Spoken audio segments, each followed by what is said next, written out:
He continues, I've told all the Jews recently to go to hell who try and tell me to stop. We brought Mikey in, and he was so young as a Charlie's assistant and handler, and has been around, like, again, one. He continued, it is so transactional. I am repulsed by it. For years, I was called a Jewish shill, and now they say I am a Hamas agent. Screw them. The game has changed. I got texts about you, Megan, saying, why is Megan like doing the bidding of Hamas? I was like, what are you talking about? Megan's the best. So this is what they don't understand. You and I, Megan, and Tucker is in the same category, and they've tried to go after Tucker. Yeah. Is that and the more you attack our moral character, the more we're going to double down in a direction, because 100%. Screw you, I don't do it that way, okay? Absolutely. We are on the same team. People are waking up, and it is finally happening. The way you are treating me is so repulsive. I have text messages, Megan, calling me an anti-Semite. What's going on, everybody? Today, we're going to talk about Candace Owens dropping some new text messages with Charlie Kirk. Andrew Kolvet from Turning Point USA responds, and there's just a lot of interesting back and forth going on, and I really wanted to talk about it. So that's the show for today. Hope you guys enjoy, and I got a lot of clips loaded up, a lot of responses from Twitter, and I'm going to try to do my best job to analyze this, be honest about it, and see through the cracks, because it's definitely getting interesting. Sometimes for weeks or months, there's not much going on, but this seems like a pretty big, I don't know if I'd call it discovery, but situation. So hopefully you guys enjoy. Dream Rare Podcast starts now. Give me a thumbs up on the video if everything sounds and looks good. Let's get it. It's the Dream Rare Podcast. Welcome to the show. The way to get the news at the desk or on the road. Let's go. God is great and success in our control. The world is crazy, but we get better from obstacles. Yeah. What's going on, everybody? Thank you guys for being here. Facebook, YouTube. I think I got this live on Twitter today. And if you're watching it on Twitter, I don't do all my live streams on Twitter. So go subscribe to my YouTube. It's Anomaly, AN0MALY. You should be able to find it. Just look for me, not someone else. And let's get into it. So I guess, I haven't been fully paying attention to everything everyone is saying, but according to what I've seen, July 6th or so, Andrew Kolvet said, Candace, you and Charlie were not friends. He managed you. He kept things light and polite so you wouldn't turn on the organization. Show me any proof of genuine friendship from the last 12 months of his life, from the last 18 months, from the last 24 months, not some 2018 text, something recent. So, apparently there's a battle over like who was better friends with Charlie Kirk. All the people at his organization were like, we were better friends with him. And I didn't know Charlie, so this is, on a personal level, like who likes who better. This is very like high school childhood drama. However, what I would say is, before I play the clips of Candace, just because you're around somebody every day, like coworkers or PR agents or whoever these people are, like it doesn't mean that they're your best friend. And I think someone like Charlie Kirk was so deeply embedded into politics and business. His entire life was a business. So he basically was friends with whoever he had to work with and that sort of stuff. It's definitely possible what Andrew's saying. It's possible that, Candace was doing things that Charlie didn't like. So then he kept her at a distance or just, said like short things to her once in a while because he didn't know if he could trust her. Of course, that's possible. But also, I just think like the lack of self-awareness from some of the people at the Turning Point side, like if you're going to tell that to Candace, he didn't really like you. We know because we were around him all the time. Like, were you really his best friend or were you his PR agent? I don't know. Sometimes your best friend is your PR agent or your PR manager. Sometimes your best friend's your assistant who's with you every day. But other times, I've met a lot of people in the industry, and sometimes people like the people they work with, and other times people don't like the people they work with, just like any other job. There's gossip, there's drama, there's I don't really like this and that. It's just like everything. So there's a battle over, who liked Charlie more. And Andrew basically said, allegedly, reportedly, according to what I've seen, show me proof that you guys even talked like within the last, 20 something months or so, not from 2018. So maybe that's why Candace brought this out, because he kind of like asked her to. But here's the video I saw from Candace, and not going to lie, I feel like these texts are pretty interesting. did not apologize for saying genocide is always wrong. Charlie said, good. He continues. I've told all the Jews recently to go to hell who try and tell me to stop. I said, it's unreal. It's an implicit threat. He said, BTW, did the flight work out okay? I was 40 weeks pregnant and he was helping me to find a plane last second. So you'll see at the end of this video, I have a lot of clips. This is from 2023. So this is within the last couple of years. Charlie got killed in 2025. So that's within the last year and a half, 2 years of his life. Like Andrew was asking, Candace, like, show me proof that you guys were really friends. Besides 2018, 2023 is 5 years after 2018. So I'm just saying. What did Charlie say again? I know I bleeped it out, but I want to read it again. Hold on. Did not apologize for saying genocide is always wrong. Charlie said, good. He continues. I've told all the Jews recently to go to hell who try and tell me to stop. I'm just going to say Jays. I told all the Jays recently to go to hell that try to get me to stop. That's a pretty bold text message, It's pretty wild. And here's what I'll say too, like, God bless Charlie, rest in peace. You know what I'm saying? Like, I really try to have respect for people who passed away, got killed, died, any of that stuff. I try to be as thoughtful as I can. But when Charlie was alive, he would play both sides. Like, he would stand up for Tucker Carlson, but then he would be like, oh, if you're an anti-Semite, like, he'd play both sides. And it's like, Charlie, maybe he was turning the page, but if you're going to be firing off texts like that in private, which is totally fine, I don't think. And here's another thing people will say, should Candace have done this? Should she have released that? We'll talk about it later. But it's like, why are these people then outward to the public? If someone said this publicly, they'd have to like condemn it and be like, I can't believe you said that. It's like, you're saying it too. You're not saying all of them. You're not saying every one of that ethnicity, but you're saying the ones that are trying to tell me to stop. I'm telling them to go to hell. Like that. I feel like that's more intense than things that I say privately, and publicly I get in more trouble than a lot of people. So I guess anybody who tells the truth will get in trouble to some extent. But it's interesting that he was saying that in 2023, that all the Jays that are bothering him, need to go to hell and like get out of my way. So you could see that Charlie started noticing, not all. There are great people of every race, religion, gender. We love all 10,000 genders on this show. I heard Ryan Clark got fired from ESPN and he's crying racism. So I'm trying to pick up a job. I love sports. I'm tired of politics. I will dance a Native American dance in a way that makes people like me, but doesn't offend Native Americans, and shout out every 10,000 gender that exists. Cause I literally sat in a room by myself doing hallucinogens, and I've actually discovered new genders. I just haven't talked about it, but I will take that job for ESPN. And on that note, not all people of every race, religion, and gender are doing anything. There's good and bad people of all kinds. But Charlie started pattern recognizing and noticing that a lot of people that happened to be of a certain ethnicity and religion that he had supported and done things for his entire career were turning on him. And he was like, go to hell, you guys. And I'm like, whoa, buddy, cool it with the anti-Semitism. No, but 2023, it's not 2018, it's not 2019, it's not 2020. We'll talk about whether Candace should have released these or not, but she did. And I think there's just so much that I have to say about this. I'll play another clip, but it's like the people that I know for a fact were starting to viciously hate Charlie Kirk and call him an anti-Semite and call him Hamas and harass him because he wouldn't do all of their Zionist bidding. He was only doing 90% of it. These are the same people as soon as he died. Like, they were putting so much pressure on Charlie. I have clips. I have proof, not just Candace's texts, which are very helpful, but Charlie has proof. Like a week or a couple of days before he died, he was like, my Jewish donors are doing this. I'm screw that. Like, we have the proof that Charlie. And then as soon as he dies, all of those Zionists, all of those people that were putting pressure on Charlie, they're like, no. We're the gatekeepers of Charlie's legacy. You're an anti-Semite. You're crazy.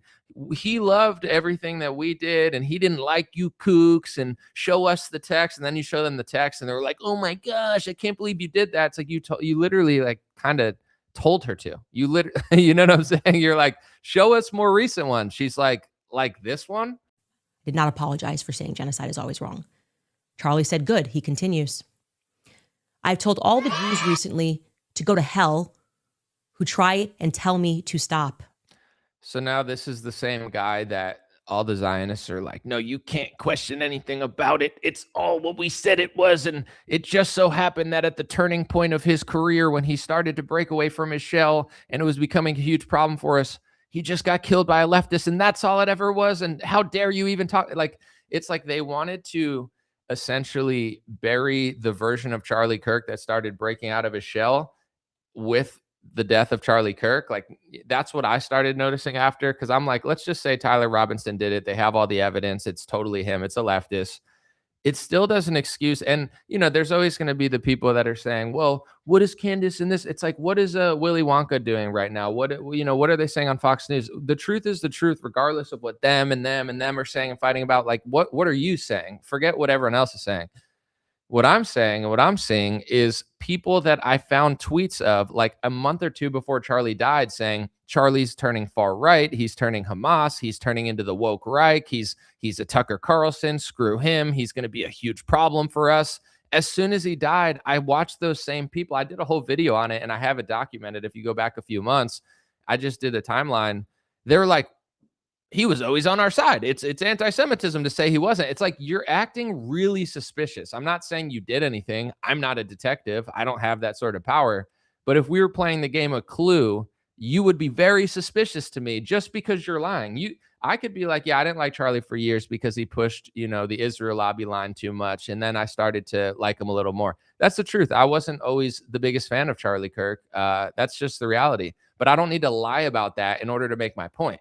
These people are literally pathologically lying about everything. And they're the ones being like, wrap it up. It's just kooky Candace. He just got killed by a leftist. And we always liked him. It's like, there's tweets still up of you saying Charlie Kirk is going to be a Tucker Carlson. Charlie Kirk is going to be a problem. He's going to mess up this whole organization. He's going to screw it all up. He's going to make it all anti-Semitic. We need to replace him. And then he dies. And it's like, we never said that. I'm like, I know you did, and you don't need to lie. You don't need to lie to kick it with me, but let's keep going down the Candace choo-choo train. And I said, by the way, you are featured in my Tucker interview that just dropped. I defended you hardcore. I forgot to mention that he just dropped it. And he said, thank you. We are on the same team. Screw these people. And I said around the 20-minute mark. And he said, thank you for doing that. I really appreciate it. Very few of us are willing to stand up to the cabal right now. So he was in 2023 saying it's the Jays, I need to, like, not all of them, but, they're getting, he's basically saying they're the cabal. Noticing that they're the ones trying to stop him from being himself and doing what he wants to do. And my thought is, if he thought he was doing all of this privately and nobody knew that he was doing this, I'm not saying they're reading his text messages because I don't know that that's true. But it felt like Charlie was in a lot of group chats, talking to a lot of people. He felt like his team and his PR agent and his little like handlers were his friends. I feel like either Charlie was naive or, even Candace showed texts of him at some point where he was like, I think I'm going to get killed at some point. Like, I feel like not that obviously like it's inexcusable, but it's almost like he knew like he was in the middle of everything. Telling certain things people privately, having different conversations publicly, like someone that's trying to really be in the in crowd with everybody and he's not trying to lose anybody. That's why this may be a bad time to say this. I'm not trying to be douchey about it, but it's just always important to just be yourself and be authentic. Because when you're trying to please 18 people at once, it's not even possible. And if you're like talking shit about your Jewish donors privately and like telling them to go to hell, but then like publicly you're like smiling and in their face, they probably know directly or indirectly, or at least through one of like the 20 people you're talking to that probably either work with them or told them. So, I feel like Charlie was playing like a very crazy game of like saying that privately, then publicly he's like, oh man, it's too much anti-Semitism out there. But then he'll say something, then he'll get called an anti-Semite.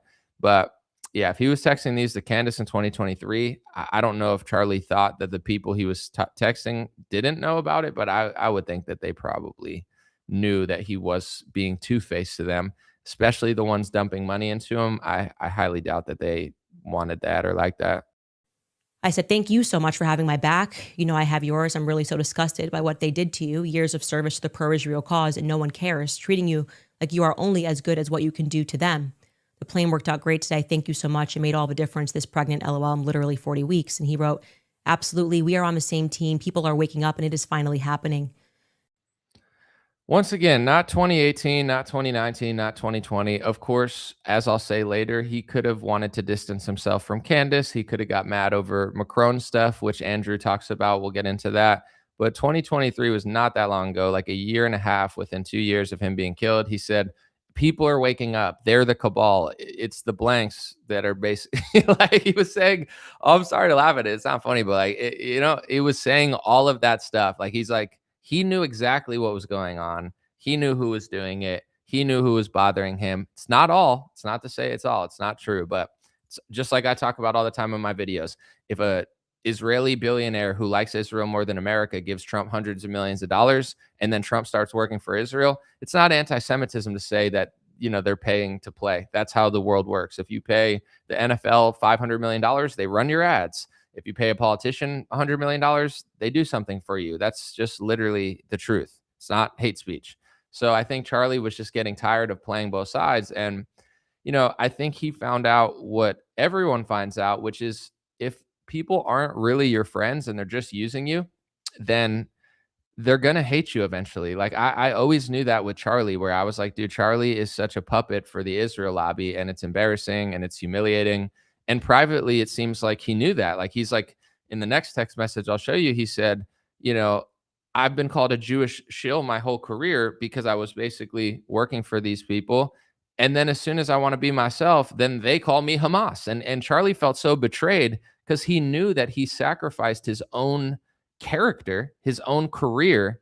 In some ways it elevated his career, but in other ways, in the new era of internet, Charlie was starting to be a cornball. So this is where the Israel lobby felt betrayed by Charlie.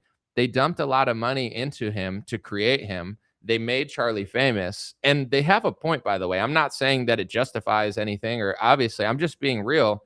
They built Charlie up. They made him a perfect puppet. They put him in these situations. They basically gave him the money and the infrastructure to do it. And as soon as he got all this power, he was like, you know what? I don't really want to be a puppet anymore. And then they were like, so Charlie was pissed at them, understandably so. But he took so much money and he worked with them for so long. Like, I feel like he was just a little bit naive. Like, did you not know you were doing that? He was young. Maybe he didn't know. But I have a hard time thinking that he didn't understand all of that. And then he tries to flex and they get pissed off. And then he's like, I'm Charlie Kirk. Like, how dare you? Go to hell. I'm him. And they're like, you're only him because we made you him. And there's elements of truth to both of it. Like, it's like working for a major label. You're a nobody. They blow you up, make you super famous. And then you say, screw you guys. I don't want to do what you say anymore. You're allowed to do it, but they're going to feel some sort of ownership over you, or at least like you're disrespecting them. So, to me, the safest route is just always to be yourself and not take money and lie and be two-faced in public with your politics and call people anti-Semites publicly and then privately say the same things that they are, because everybody's going to figure it out eventually. And I think the people that dump money into you are going to hate you worse than they hate anybody because they feel like they have ownership over you. He continued, it is so transactional. I am repulsed by it. For years, I was called a Jewish shill. And now they say I am a Hamas agent. Screw them. The game has changed. So that's a snippet into what began conversations between me and Charlie over the course of, I guess only a year and a half later, he would be dead. So I want to play that again because I want you guys to read it. And for those on Facebook and YouTube, I see people commenting. At the end, I'll answer some questions possibly, but right now I'm really trying to lock in and stay focused. So thank you guys for being here. We got a decent amount of people. Appreciate it. I'll read some comments after. Listen to what he says there. Charlie realized the game has changed. When you couldn't do what Candace is doing, or what, say, Nick Fuentes is doing, or Sneeko, or I don't know, Tucker Carlson right now. I'm just trying to name people that are outwardly critical of Israel but have a platform. For years in this country, it was nearly impossible. Like, if you didn't do what Charlie Kirk and Ben Shapiro did, you couldn't have these things. Like, it was nearly impossible. So I feel like Charlie used the Israel lobby and the Zionists in order to become a superstar at a time when he could have never been a superstar, I don't think, without the machine behind him. And as soon as they're turning on the machine, because that's what's happening right now, most of the world is waking up to the Israel lobby. Most of the world is waking up to Zionism. So Ben Shapiro and Charlie Kirk in 2019 are superstars. They're beloved. They're of course, liberals hate them, but their reputation is super solid. Like the average conservative respected Ben Shapiro. They respected Charlie Kirk. 2023 happens. People are waking up to that. Now Charlie Kirk and Ben Shapiro, who are heroes, are considered some of the most unethical cornballs in modern society. And they're starting to feel the pressure because everyone is starting to use the internet and technology and research tools of their own to realize that they're puppets, that they're plants, and that they're full of it. So Charlie is, Ben is ideological. He's not going to change. It's not happening. Charlie was more like a useful tool for them, but he's a Christian and an American. He's not an Israeli. He doesn't have some sort of deep-seated thought. Like, I don't think he has as big of a connection as he was playing. I think he was just doing it because that's what you were doing. So now Charlie's at a crossroads, right? And listen to what I'm saying. I know some people might not understand it. They might not be following, or they might think I'm wrong, but this is very accurate and very on point. He used them to get there. He's now getting humiliated. He's getting embarrassed. He's getting inratioed. His reputation and his name is now in question, and he's only in his 20s, about to be 30.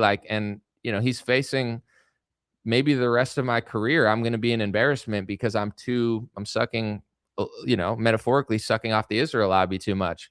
So then Charlie's trying to basically play both sides and pivot. And here's what I want to be clear. First of all, rest in peace, Charlie Kirk. God bless him. Always give him the benefit of the doubt. He's not here. I don't know if he was doing that. Only he knows, and only God knows. I don't know. But I don't know if he was doing that because he knew it was the right thing to do. And he was like, you know what? Let me talk about this now because it's the right thing to do. I think that's very possible. And I give him the benefit of the doubt. But also, it was like a self-saving for his career. His career was in question. If nobody questioned his little Israel lobby selling out that Charlie did from like 2018 until 2022, I don't know that he would have ever stopped. Like, what made him want to change, I think, possibly, was him getting humiliated. And he's not a Ben Shapiro, so he's not going to stay that way for 10 years. So now he's facing this really harsh situation. All the people that made him, all the people that he's surrounded by, all the people that donate to him, all the people that basically gave him stepping stones to get where he's at are telling him, we don't want you to change at all. We don't want you to question October 7th. We don't want you to call it an ethnic cleansing. We don't want you to talk about the Israel lobby. We don't want you to be friends with Candace Owens or Tucker Carlson. We want you to be our spokesperson still. And I think Charlie was getting to the point, he was smart enough. And I do think that he was, talking to more people, and he was a kind-hearted spirit. And I think he started realizing, I can't stay that puppet forever. It's going to destroy my career. It's anti-American. It's, in my opinion, anti-Christian. I think Charlie would have figured that out eventually. And I think he was starting to figure that out. And I think deep down inside, I don't think he's like a horrible guy. I think he has a good heart. And as he's hitting his early 30s, he's like, everything about staying in Israel lobby plant is going to be bad. It's bad for my career. It's bad for my image. It's bad for my reputation. It's bad for my country. It's bad for my religion. And I don't even need to do it to make money anymore. So there's nothing in it for me besides you guys pressuring me. So that was Charlie Kirk's kind of press out, where he's like, I'm rich. I'm Charlie Kirk. I run Turning Point. Yes, you guys are Jewish donors and you have power and this and that person, but respect me. I've done so much for you. I've done, 5-6 years of Hasbro for you. I mean, the guy was taking like private Zoom calls with rabbis who were telling him what to say and stuff. Like, Charlie was just straight up doing Hasbro for them for years, like directly. And they thank him by just being like, don't ever change because you're so important. Like, we put you here and you're here.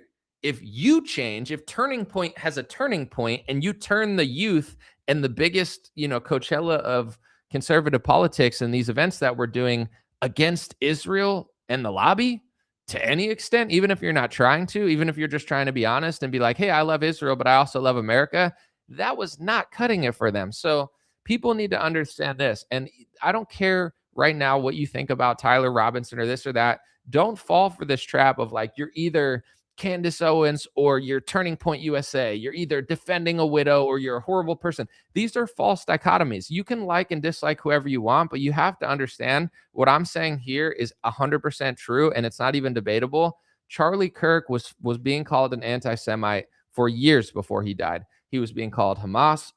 He was being called far right. He was getting slandered in the final 4 months of his life for hosting Tucker Carlson. He was against the war in Iran harder than anybody with his power, and he was taking White House meetings to try to tell Trump to not do it.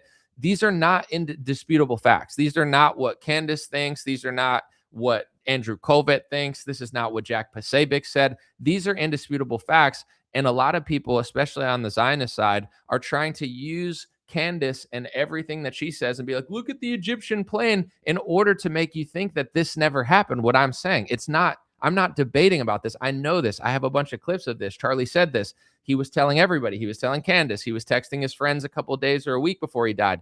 He was getting harassed by Jewish donors, by Zionists, by people who backed him forever, because he was trying to hold his own and say, hey, I'll still support Israel. I'll still do what you want, but you have to at least respect me, Charlie Kirk, enough to not be a total humiliating failure for the rest of my career. I have to say these things. I have to play both sides. You can't just make me be a Hasbro Ben Shapiro. Charlie wasn't willing to do it. He knew, he was smart enough to know that that wasn't sustainable. So he was like begging these people, can I do this, this, and this? I'm going to host Tucker Carlson, but I'm also going to play ball with you. And that made them so mad, because they don't want an open tent. They don't want both sides of the discussion, because when both sides of the discussion come, they lose. Tucker Carlson's a bigger rock star than any of these people. Megyn Kelly's at Turning Point talking about Mossad and Epstein. You know what I'm saying? And Israel. And what do you think the people that donated to Turning Point to try to use Charlie Kirk for years thought about that? You're gonna let these people do this at this event for years to come? Are you serious? Like, the amount of pressure that Charlie was facing was astronomical. And that is a fact. So all I would say is this before I play the rest. I don't care what you think. Even if you think 100% sure, you think Tyler Robinson did it, you think there's enough evidence, you think a liberal took Charlie out, it's possible, right? Let's just say you believe all that stuff.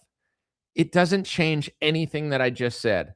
Charlie Kirk was absolutely turning on his donors, turning on the Israel lobby, and willing to at least make Turning Point a both sides organization where both sides could come and have a conversation.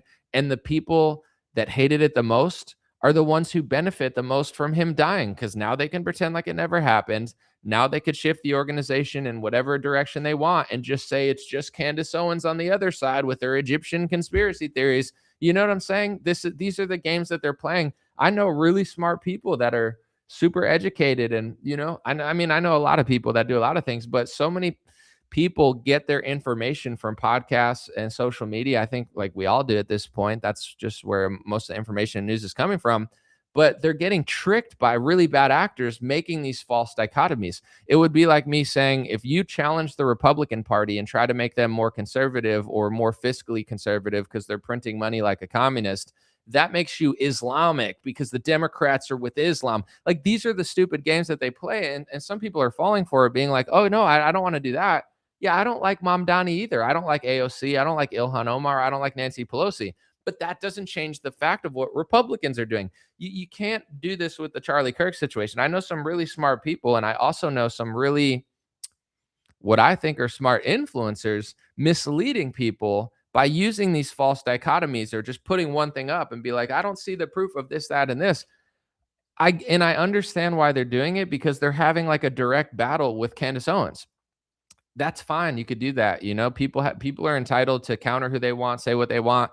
But what I'm saying is, and before I play the next clip, Candace is who she is. Some people love her, some people don't. But there's some things that are just indisputably true.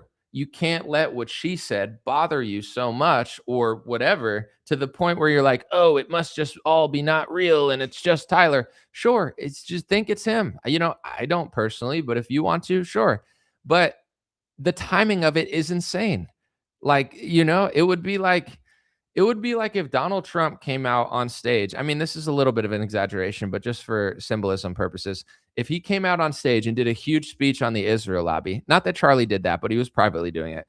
And Trump's like, you know what? I'm controlled by the Israel lobby. They paid me a lot of money. I can't do anything. They're harassing me. They're calling me an anti-Semite. Like I'm not able to stop this war. And then he gets killed. And they're like, it was just Thomas Crooks. It was just a lone liberal that, like wrap it up. It could have been a liberal. Liberals hate Donald Trump. But the timing of it would be insane. To me, personally, based on everything that I've seen, that's equivalent to the timing of the Charlie Kirk situation. Like, it's like, yes, it could have been a leftist, but you can't deny that the timing of it's absolutely insane, regardless of what some people are or aren't saying. So let's read this text again. We'll go through it. And then let's read Andrew Kolvet's response from Turning Point. I believe he was like the PR guy for Turning Point or Charlie, and I think he still does it. I don't know if his official title, but I think it's public relations. Anyway, maybe he stepped into a new role. I know they all podcast in Charlie Kirk's seat. By the way, I find that really weird. Like, I like that they kept the show alive for a little bit, but like all of these guys just sitting on the Charlie Kirk show talking about what they think Charlie would have said. Guys, make your own show. It's like if something happened to like Joe Rogan and like 5 random like chuds just sat in his seat and being like, Joe was doing this. Joe, like, dude, you can't do that forever. Like, how long are you gonna do that for? A year, 2 years? Sean Hannity, if something happened to him, it's like you just have 5 weird chuds just sitting there being like, Sean Hannity loved this and he loved that for 3 years straight. Dude, get your own show. Like, it's like really everything these people do is so weird to me. And then like Candace will say it's weird and people will be like, why are you asking questions? I'm like, it is weird. It's very weird to most people. But anyway. He continued, it is so transactional. I am repulsed by it. For years, I was called a Jewish shill. And now they say I am a Hamas agent. Screw them. The game has changed. So that's a snippet into what began. The game has changed. I mean, Charlie's like, they can't hold me down. They used me for a while because I needed to, because that's the only way I could get on. And now I don't need them. I could podcast. I could do this. We can be successful without these people bankrolling us, and I'm gonna do it. That's kind of how it read to me. Like he was ready to switch it up, and he was switching it up in his last 2 years. Like he definitely was subtly switching it up while trying to maintain relationships, which was, I went to Turning Point in 2021. And in 2025, I went the year that Charlie was killed. The vibe was totally different. Like everybody was talking about the Israel lobby. Half the hosts were talking about the Israel lobby. They got the biggest applauses. It went from them trying to like not even let me in the event because they said I was like anti-Semitic to them wanting to interview me. Like someone from Turning Point was like, Anomaly, I love your stuff. We'll interview you between Benny Johnson and Charlie Kirk. And I was like not that I care that much. Like, I think Benny Johnson's a total tool. But anyway, it's like an organization that didn't even really want to let me in the door 3 years ago because I was speaking the truth about them working for the Israel lobby. That I don't even want to get into that, but I have a whole story about that too. It went from like me almost being kicked out to me being celebrated almost and like, respected enough to do an interview between 2 of their biggest employees. I was like, dang, this organization's really changing. Like it really is an open tent now. And all the younger people, anybody under 30, all they want to talk about is the Israel lobby. Like it was like the Israel lobby went from like 100% a Turning Point to like less than 50%. And, the writing was on the wall. So I've seen it with my own eyes up close. Like it wasn't the same organization that it used to be as far as the vibes. And who was really upset by that, obviously.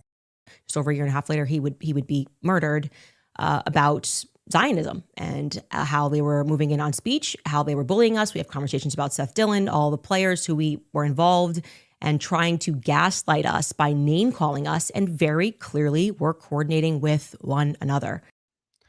So then Candace claims she had like deeper conversations with him. So anyway, I don't know what they talked about. I have no idea. Let's read Andrew Kolvet's response because, I'm going to be as fair as I can about this. But Andrew, in my opinion, someone that he's an interesting character to me, right? Because part of me kind of understands what he's going through, not because I've done it, but just I know what he has to deal with. Like he's surrounded by snakes. He's trying to do this and that. So I always try to be as fair as I can. And part of me is like, I get what he's doing, But I think he really played himself with this tweet for someone even like me, where I was like, bro, as somebody that wanted to see if you were kind of like a real one or not, you can only be so real in his position. So you have to play a game.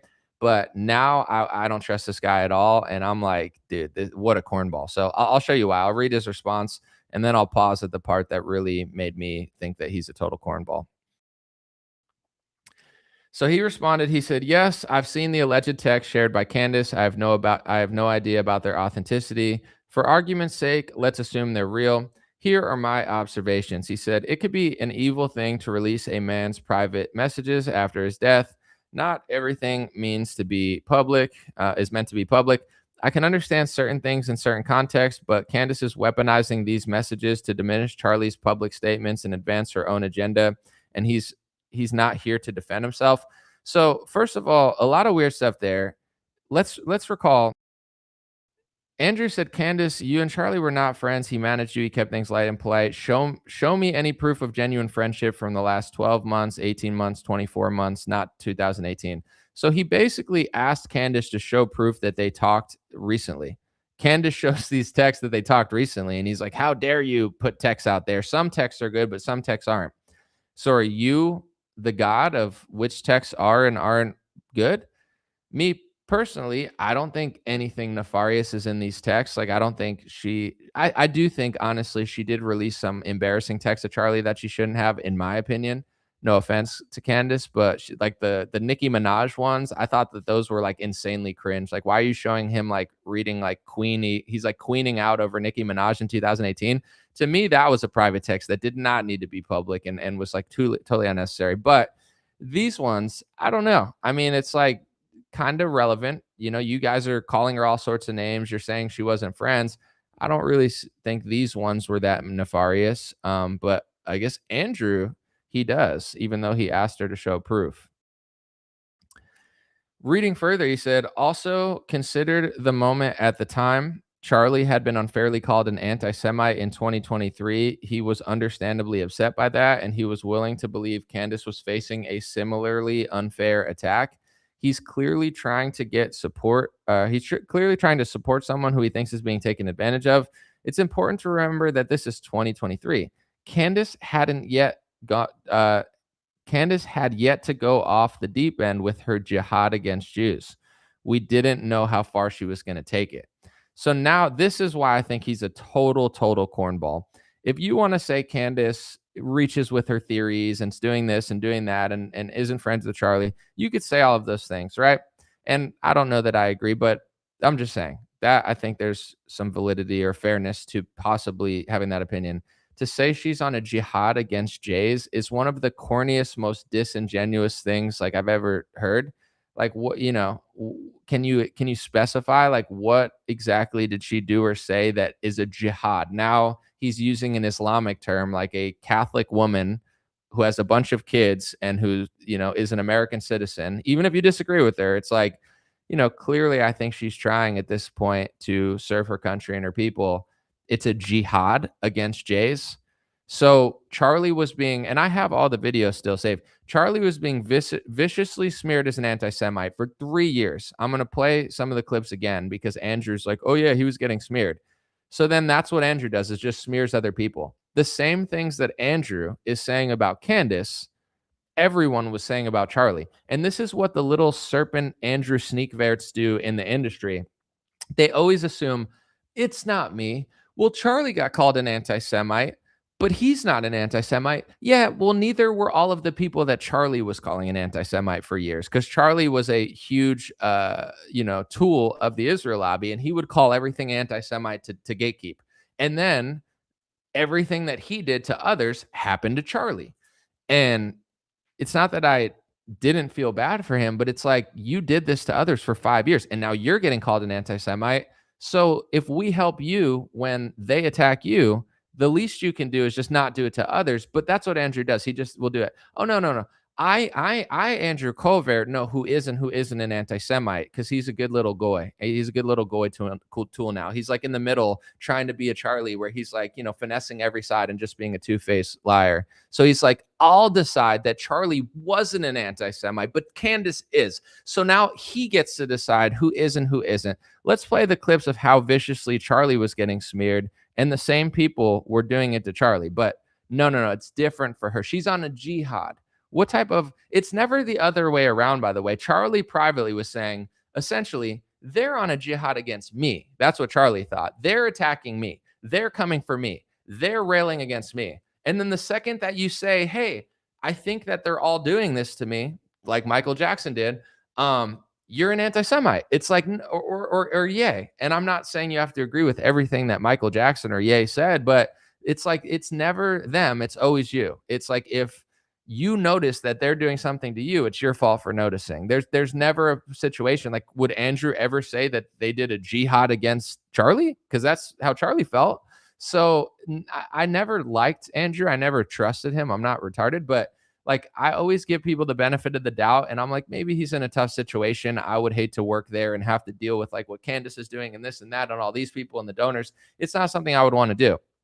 But that comment alone makes me think that he's not only a phony and a fraud and a tool, but that he's kind of just like an evil sneak lord, and that, everything that you do to others will come back to you. So if you want to call everybody else an anti-Semite, now you're stuck as a goy slave. He's a goy slave, and he's going to be a goy slave forever. And if he ever decides to break his shackles and, stop the shekels, now he's going to be a free goy.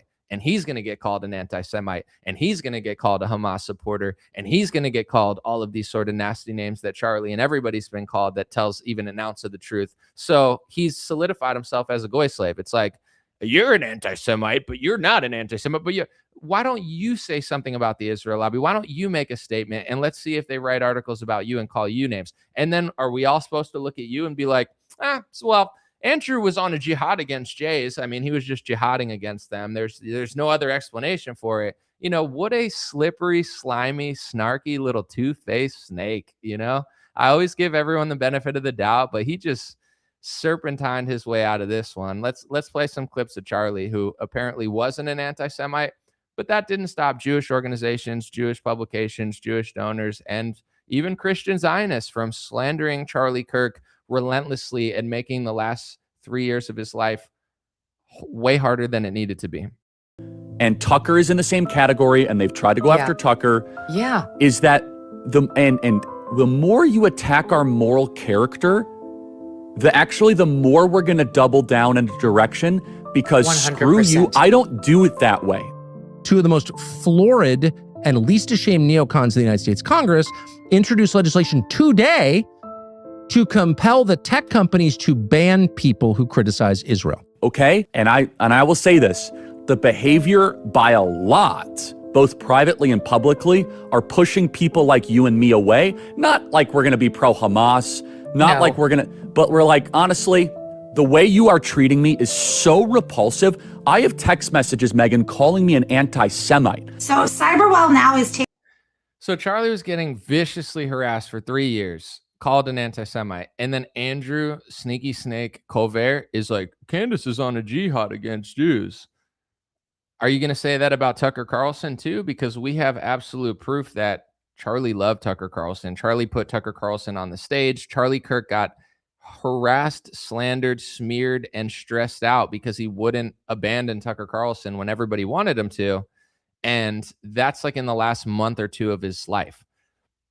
Is Tucker on a jihad too? Because all the Zionists and all the shills are saying that too. So, I mean, I'm at like, say what you want about whoever you want, but I'm absolutely disgusted by his response.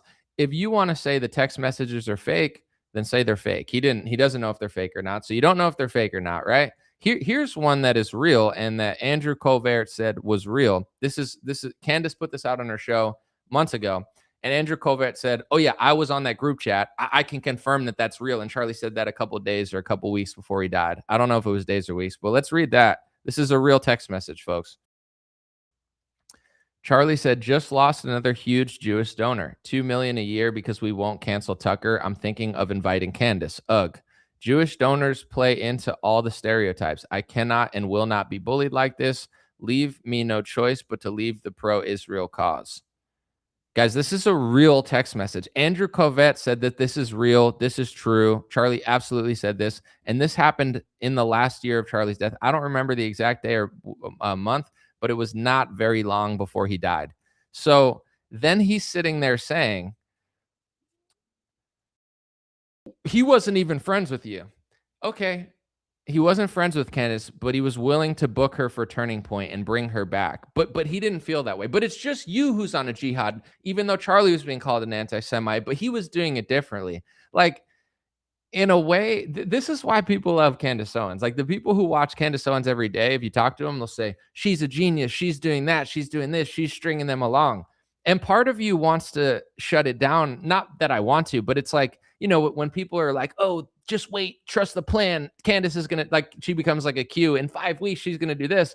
And you're like, we'll see. You know, time will tell. I know Candace is smart, and I know she's already done a lot. So even if she never released a single other thing, she's already provided a lot of information. So she's already done her job.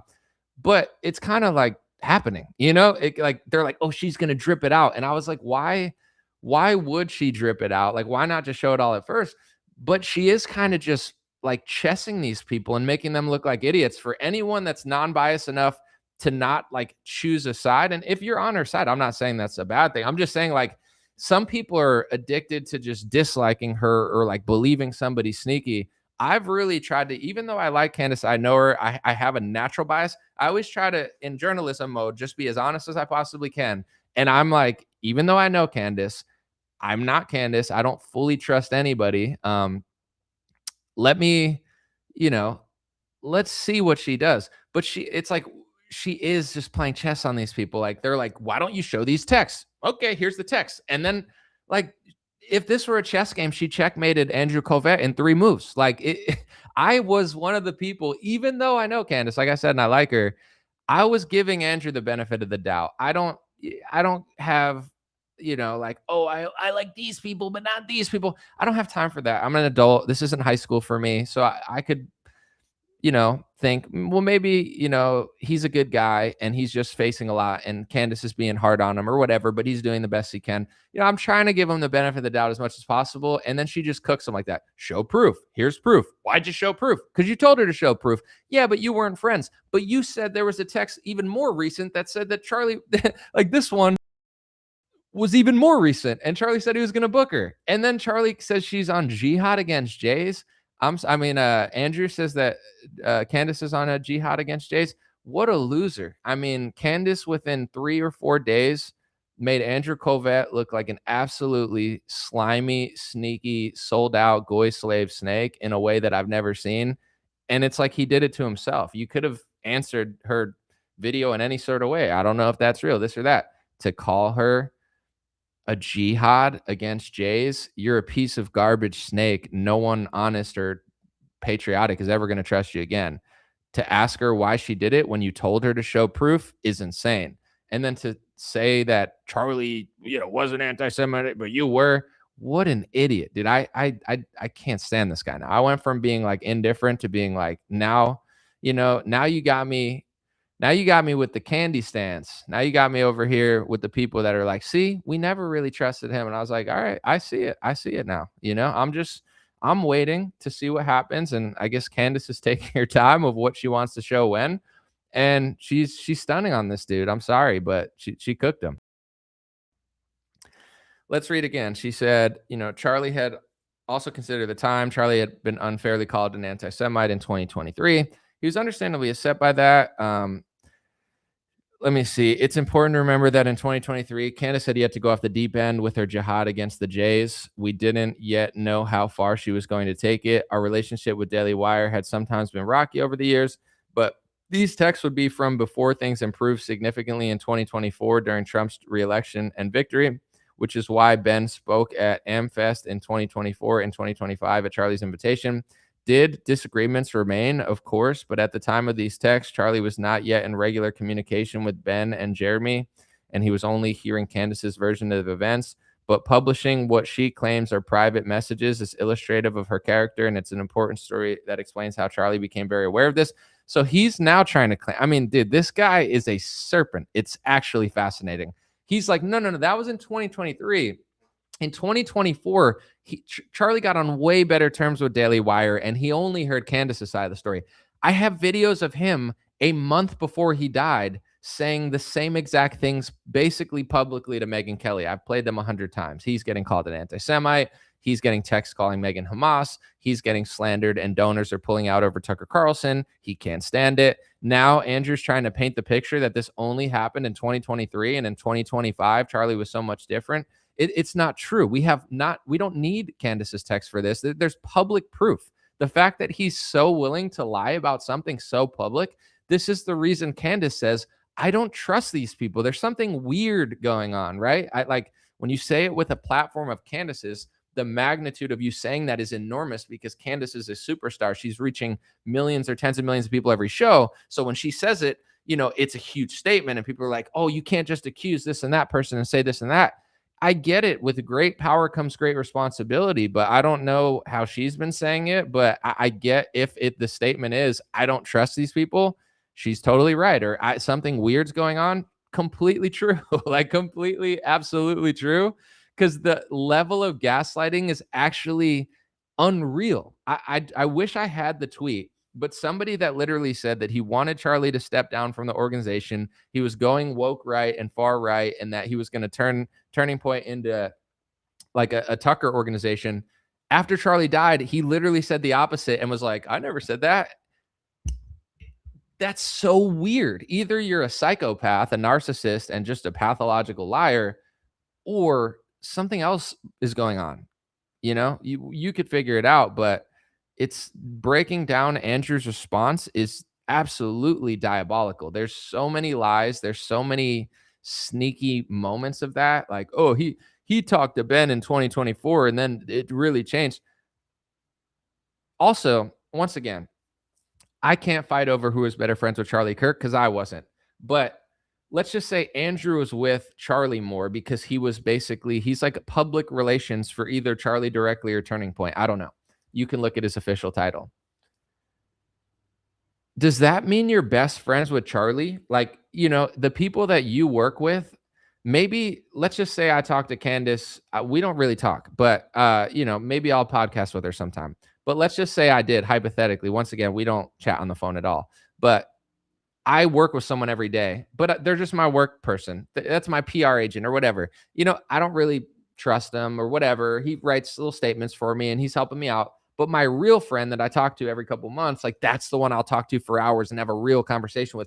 How does a PR guy know? It's like, I get he's doing PR, but it's like PR on behalf of what Charlie really thought. That's not what PR is supposed to be. PR is supposed to be like a public statement, like, my client is innocent, like he didn't mean that or whatever. But now it's getting into the point where Charlie's not here to have an opinion for his own. And it's like, no. That's what he thought in 2023. In 2024, he's just really on good terms. And he heard the Zionist side. And then it doesn't even make any sense, because the whole idea that he only heard Candace Owens' side in 2023 would be ignoring 2016 Charlie Kirk, 2017 Charlie Kirk, 2018 Charlie Kirk, 2019 Charlie Kirk, 2020 Charlie Kirk, 2021 Charlie Kirk, like Charlie was this moron who only just heard anti-Semitism from Candace Owens in 2023, and it took him till 2024 talking to Jeremy Boring and Ben Shapiro to hear the side of the Israel lobby. What are you talking about? Charlie essentially was like a de facto worker for the Israel lobby his entire career until that year. So the idea that Andrew's trying to paint it like Candace just had him brainwashed until he chopped it up with Ben again and became friends, and then he figured it out. He has public statements that pissed them off when he went on a PBD podcast and he questioned if October 7th was a stand down order. He called it an ethnic cleansing, what the Israelis are doing to Palestinians. He didn't want to start the Iran war. He was pissing off donors. He was saying, I'm done with these Israel donors, these Jewish donors. This is all known after.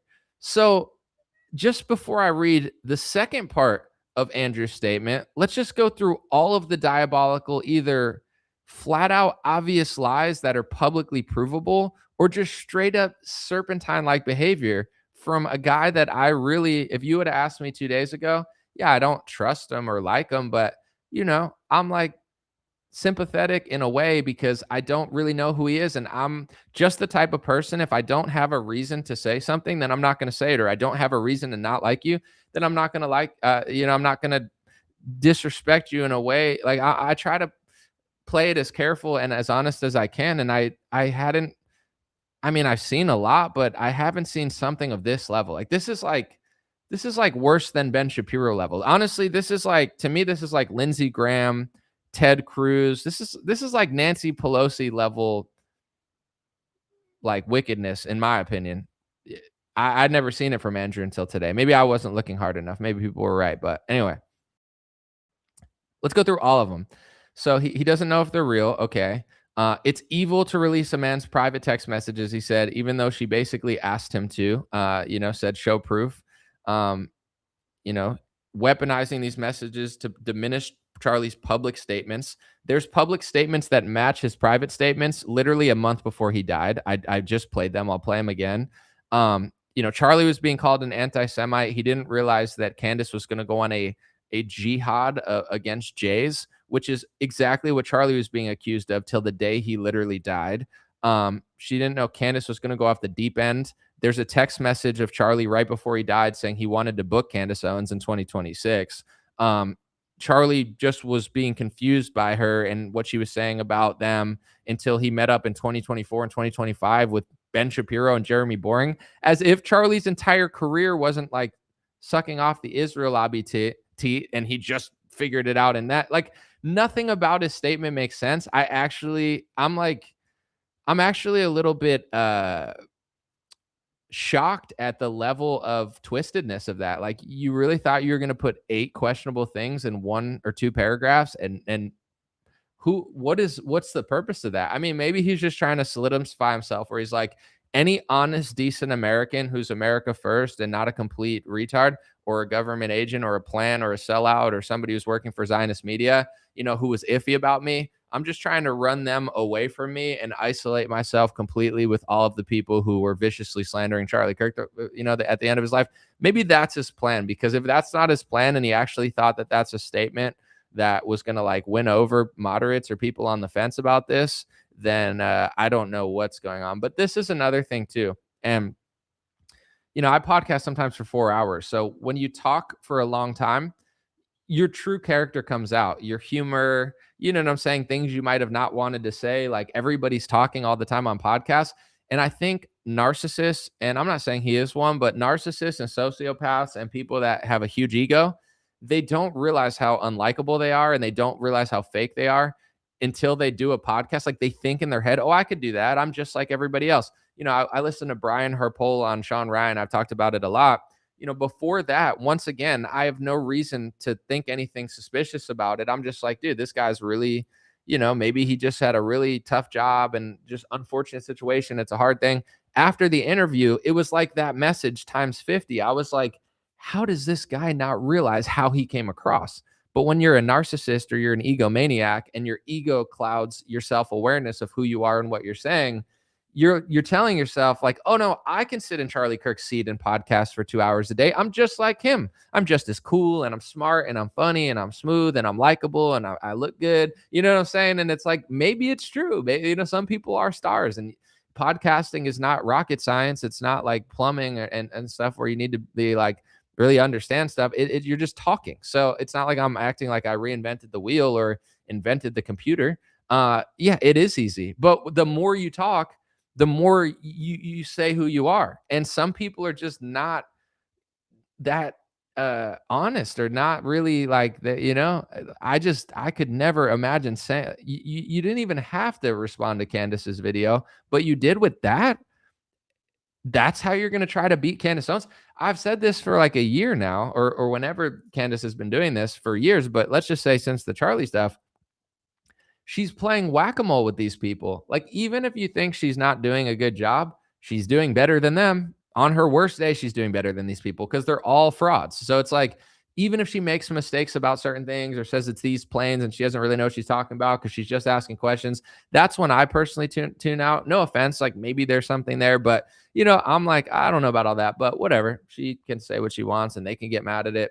But the people that are the most like trying to get her to stop are the fakest, dumbest, most sold out people in right-wing politics. So Candace is just having a field day with these people because, Candace is super popular. She's super smart, and she'll usually be able to course correct and get somewhere eventually. And with these people, the game that they're playing, it just doesn't seem genuine, and I think that's what people like about Candace. Even if you talk to someone who's like, yo, I'm listening to her every day, they're like, I really think she's trying. I really think she's, she might not get it every time, but she's like trying to go. And with these other people that she's playing whack-a-mole with, to me, it's like the opposite. They're trying to, instead of reach, they're trying to like cover. You know what I'm saying? Like Candace is like reaching and she's grabbing, and sometimes she's hitting and she's whacking these moles. But in my view, sometimes she's reaching and, like missing the mark. And I'm like, ooh, I don't know about that. But I think that's what our audience loves. Is like, yeah, but she's reaching. And they're, it's good. They're like, Gollum with the little, or Schmeagol, whatever, with the little ring. They're just like, what are you hiding? What are you doing? What's this? What is that statement? Like you can't beat Candace acting that way. So she's going to just keep winning because these people are wild. All right. I won't read the whole last statement, but the second part of his statement, just a long story short, he said that, the whole Macron thing happened where Trump called Candace, I guess, to some extent, or had someone call Candace and said like, hey, like lay off of Brigitte Macron. And then Candace made the text message public or the call public on her show.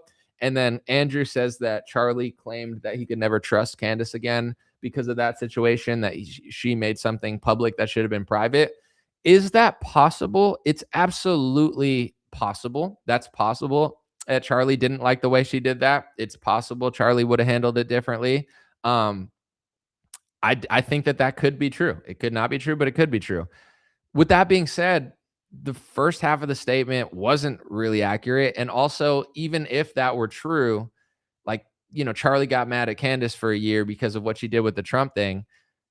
I don't know. He didn't seem that mad in this text message. So he said he's thinking about booking her again. I think he was mad at her boldness. Let's just say, this is all hypothetical. Let's just say Charlie was mad that Candace said that Trump called her trying to put pressure on her, because Candace felt so much pressure because the president of the United States and Charlie Kirk are telling you to like lay off, stop saying, Emmanuel Macron's wife has a ding-a-ling.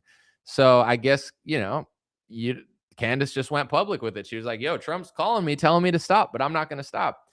Maybe that was the wrong move. Maybe it was the right move. Maybe Candace was like, not only am I not going to stop, but I want to tell my audience, just in case something happens to me, that this is getting really serious. Like the president's calling me about this. Like maybe she felt if I say it publicly, I don't know the president of the United States, but honestly, like if the president of the United States called me and told me to stop talking about the Israel lobby, I'm not a big drama queen. I don't like to release text messages or things anybody says. I don't do that. But I might tell my audience. I might come live and say, yo, Trump just called me trying to get me to stop. So if anything happens to me, it's over that topic for sure. You know what I'm saying? It's not that crazy. So just hypothetically, Andrew could be right that Charlie didn't like the way Candace handled that. Even if that were true, maybe a year later, Charlie relooks at that the same way he says, well, that was him in 2023. Maybe a year later, Charlie looks at that and says, you know what? I get where Candace is coming from. Now I'm going to do the same thing. I'm going to start calling people out. I'm going to start saying that they're coming after me. So, his own logic, of course, egomaniacs and narcissists, they don't understand that. It's like, if you're saying Charlie could have changed his opinion from this year to this year, and then you're saying, well, Charlie in this year didn't like what you said about the Macron thing, he could have easily changed, and been like, I now do get what she was doing, because Charlie was playing a different game than Candace for so long. But then towards the end, I think Charlie was trying to play a similar game, but it didn't work out well for him because, what Candace, I think, did right is she worked for them, but then she like got away, and I'm not saying that that's the right move, but like she got completely away for the most part and like broke away completely. Charlie was still intertwined with all of these people. So he couldn't afford to say everything that Candace was saying and do everything that Candace was doing because he's too in deep. So, you know, like just because you're saying that to your PR guy, it doesn't mean necessarily that that's 100% of what you're thinking a year later. So I find that exchange fascinating. I hope you like my show. I'm not done yet, by the way. I'm just saying, like, if you could tell now, I've been talking for an hour. I'm not reading the comments yet until the end. This is why I did a live stream. I'm not just going to do this every other day or something, but when something like this happens and I really feel like I have something to add to the conversation, then I'll do it. And there's a lot going on. Let me show you a little bit more as well. This is a clip that people found. I guess it was from a couple months ago, or maybe like right after Charlie died. But you know, all the jesters that like do the Charlie Kirk show now, one of them was talking about Mikey McCoy and said that, remember when we hired him as an assistant and a handler? I think one of them said. I think they said this was Tyler or something. I don't know. I don't know all the jesters at Turning Point USA, but you guys let me know who's saying this in the clip. You could see it. We brought Mikey in, and he was I mean, so young as a Charlie's assistant and handler, and has been around, like, again, one-on-one with Charlie. We have two more Most of the clips. videos you see of Charlie, Mikey is taken over the last 5 years. Next to it, or we have two more clips. They're short. Let's. I mean, I guess you can call an assistant a handler, but usually an assistant means you're just helping someone and a handler means you're controlling them. So I don't know if that was like a Freudian slip, if he just messed up. Once again, nobody ever wanted to listen to these people. So like the best advice that they could ever receive is get your own show. Stop grifting off the Charlie Kirk show. Charlie, you're assuming that he'd want you to just sit there and pretend like you knew what he was saying, but he might be looking down from heaven at you now being like, bro, get out of my chair, go get your own show. Or maybe he likes what you're doing. I don't know. But they act like they do know for sure, and they just keep doing it. But all of these dunces, like they just keep doing his show and talking. And like they say stuff like this. I don't know. I don't think I would ever by a mistake call someone a handler that wasn't a handler, but who knows? I have made mistakes on podcasts. So let's listen again. We brought Mikey in, and he was I mean, so young as a Charlie's assistant and handler, and has been around, like, again, one-on-one with Charlie. I feel like Jack's reaction was hilarious. He was like, whoa, let's come on, let's do something else here, dude. Let's not be calling people handlers. Not like Jack at least knew, even if that was a mistake, he was like, that's not a mistake you could be making right now, dude. You know what I'm saying? Like, that's a bad mistake to make on air.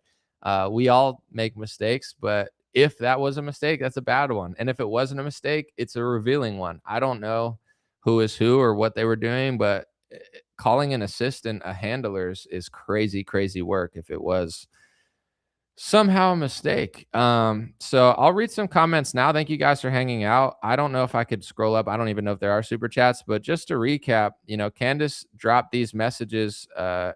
Andrew said this, and he basically said, show me proof. Like you're showing all these old text messages. Show me proof that you were friends in the last 24 months. Candace says, okay, well, here's one from the last 24 months. I'll show you this one. Did not apologize for saying genocide is always wrong. Charlie said, good. He continues. I've told all the Jews recently to go to hell who try and tell me to stop. I said, it's unreal. It's an implicit threat. He said, BTW did the flight workout. Okay. I was 40 weeks pregnant and he was helping me to find a plane last second. And then Andrew's like, why did you show the text? Didn't you just ask her to show proof? She shows proof. And then they're like, why did you do it? Why did you ask her to do it? I don't know. Like, why is the sky blue? Everyone has questions. Turning Point just put out this video too, as I'm about to read questions and comments. Erica Kirk did some sort of speech, and she's got more rings on than she looks like Tom Brady in her prime. She's got 6 rings on and they look like Super Bowl rings. They're blinging. You know, as a fashion icon of myself, by a fashion icon, I mean somebody who sometimes forgets to iron my clothes and they're wrinkled. But you know, this is a baller look for Erica Kirk. She's definitely stunting on these haters, saying, Can't see me. Young Brady in my prime. You know what I'm saying? You can't stop me, haters. I run this town like Rihanna featuring Jay-Z. You have choices to make every single day. Some might be smaller than others, some might be bigger. Could be as simple as deciding to make your bed, to put the grocery cart back into the right spot. Or it could be something super monumental, like deciding who you're going to marry, taking a job, moving cross country. Balling. She's balling with that bling. She's got like, maybe instead of one watch, I should do like 6 watches. Watch, 3 on each. And I'll come out and be like, can't see me. I'm blinging. Got like 18 freaking bracelets on. You got 6 rings. Sheesh. But that's another thing too. Like with her, you take out everyone's perspective, right? Let's just make up a hypothetical reality where everyone can't blame Candace Owens for everything. And Candace never said anything about Erica. No one ever said anything. If I just independently watched her before and after Charlie's death, just to be clear, for me personally, first, I want to be super respectful. It's really hard what she's going through. God bless her. But it's just like the least likable person I've ever seen in my life. Like the most cringe, the most over, like I can't even explain it. I feel like she's like a top 5 character. Take everything out of the equation. Like let's just say she's just a chick on MTV, or she's just running for office, or she's just like Alex Clark or something. She's just a girl that like does shows. She would be, to me, like the most insane right winger I've ever seen in the female. Like she's not as like in your face annoying as Tommy Lahren, who's like, screw you, but just the vibe is like insane to me. Like it would be a topic of discussion for every podcaster anyway, even if it had nothing to do with Charlie or anything that happened. Just how she dresses, how she acts, how she talks, like her facial expressions. And I hate to overanalyze. I'm not trying to be rude. It's just, that's the reality of it. If you look on Instagram, someone dances, people notice everything. If your hair looks stupid, they say it. If your face looks stupid, like people are ruthless. And I'm not saying it's right, but the world is very honest, and it's a very crazy place out there. Like take everything away, everyone would feel the same exact way about her. There's just something about it. I can't explain it. She's definitely a beautiful woman. She seems well spoken, but energy, vibe, spirit, like the way you talk, the way you look, it's just like it would be a topic of discussion for everyone. That's just the reality of it. So now you have a situation where you're the head of a massive organization. I would call it the biggest youth organization in politics, one of the biggest right-wing organizations, one of the biggest event organizations in politics, the biggest event organization in politics. She's the face of it. So now there's this balancing act of like, she's going to be a victim for the rest of her life because of what happened. However, even if nothing ever happened and she was the face of that organization, the exact same reaction would be happening. But now we all have to pretend like no one sees it. I don't know what to do about that. And the people defending her the hardest are like the phoniest Zionists. It's like this weird thing that's going on where I'm like I watch that and I'm like, everything about it it's just wild to me. But, another thing, I'll read some comments too. I listened to Ryan Clark got fired from ESPN. And I never liked Ryan Clark. I didn't even know he was like super liberal, to be honest, because I don't even follow his politics. But I'm a big sports fan. Ryan Clark has been one of the most annoying. Like, I don't like his analysis. I don't like his personality. I don't like his voice. I don't like how he pretends to talk. Like, no offense. I know this sounds super haterish, but him and Kendrick Perkins are by far my least favorite. If they're in a video, I turn it off. Not because he's liberal, not because he's like super pro-black.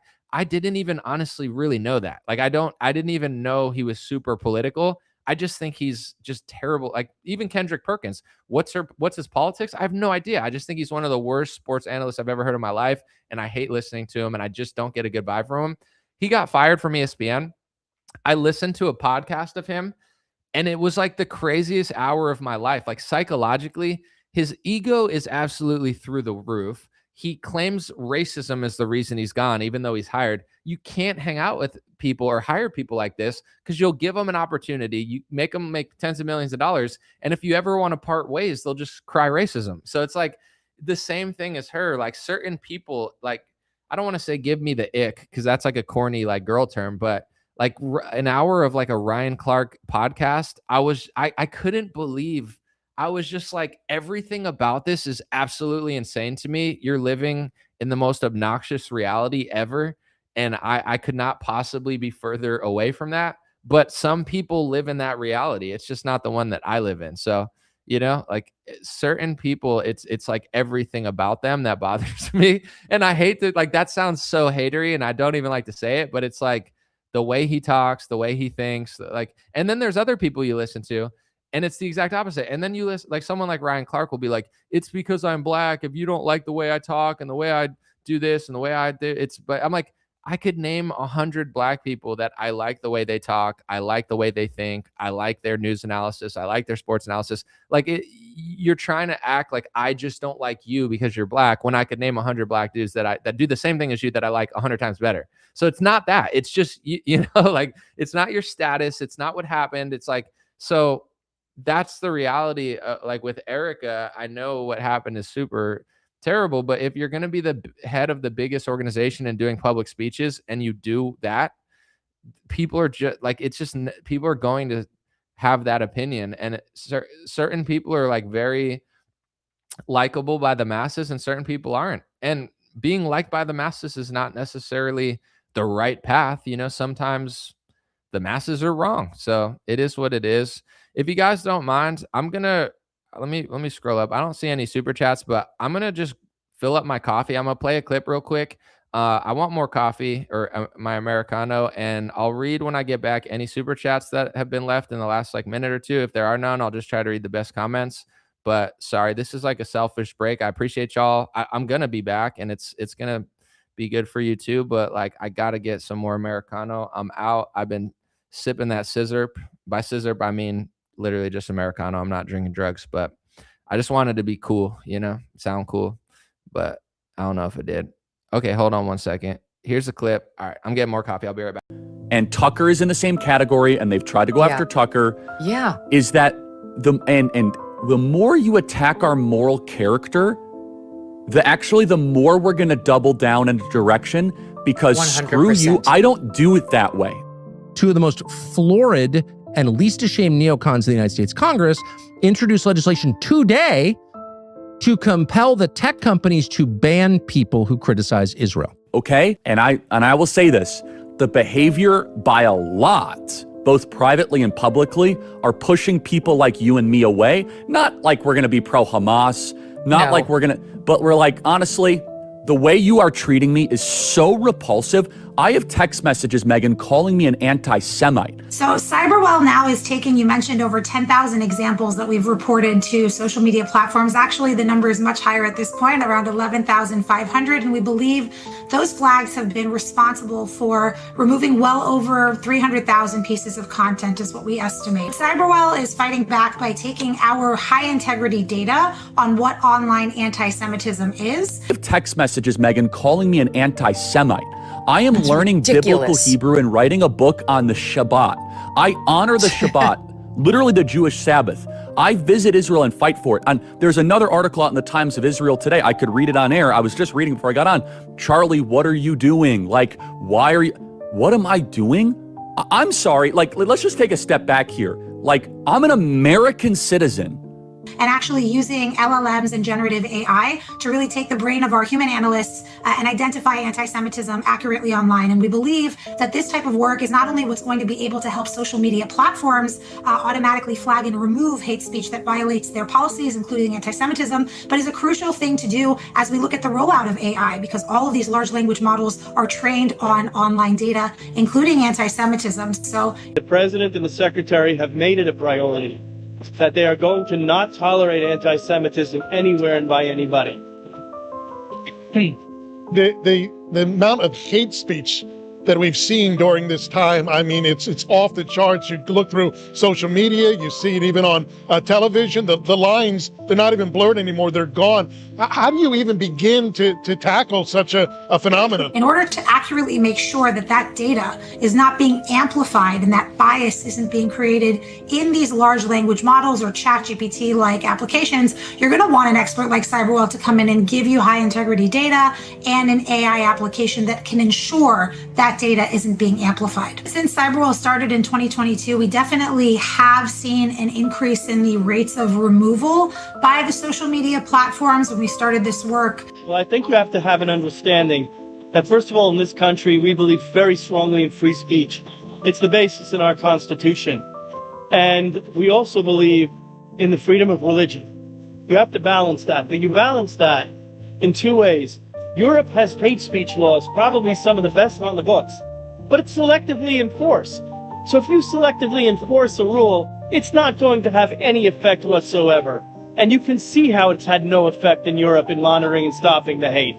The average rate of removal for reported anti-Semitic content was sitting at about 20 to 25% at best. Now that Cyberwell is working as a trusted partner directly with all major social media platforms, and because of the explosion of online anti-Semitism since October 7th, we do see that that average rate of removal has gone up to about 50%. So it's not necessarily the laws to mandate hate speech. We have to get back to having the media being accurate. Because if you take a look, when the New York Times had a story, and they had a picture of a malnourished child saying the famine in Gaza, and it was a medically sick child with a lot of history, and they had used other pictures from Yemen. According to a survey by the American Jewish Committee, only 1 in 3 Jews that experience online anti-Semitism actually take that extra minute to go ahead and report that anti-Semitism. I say if you've already been offended and have already been hurt by the content that you're seeing, take the extra minute and go ahead. Every report and every decision by a content moderator actually feeds the algorithms of the social media platforms. You guys like that? I let it play because it's a good compilation. I made it myself, so thank you. But yeah. Anyway, no super chats. Let's see what you guys are saying. Oh, there's one. Sorry, I gotta look better. Thank you, my guy. He said, off subject, but I was really hoping you would get on Forrest Frank's open verse challenge to Jesus is the King and is alive. You would have killed it. I probably should have, because he picked a lot of the winners and he put them on his Spotify. It would have been a good opportunity. I know who he is now, but that's a great way for him to put other artists on. And also I've kind of figured out who he was through that. But yeah, next time send me a message. I don't know if you follow me on Instagram or if I'll see it, but if something like that comes out, just hit me up. I didn't see it in time. So yeah, I probably would have done a verse for that. Would have been smart.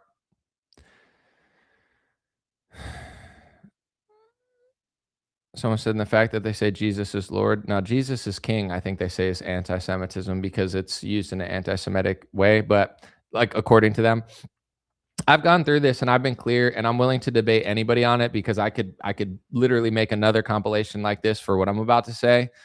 A lot of the people pushing the anti-Semitism laws and policing anti-Semitism all over the world, they consider 2,000 years ago to be the origins of anti-Semitism, because they consider that Jesus's original disciples were anti-Semites because they were trying to make people Christian and believe in Jesus Christ.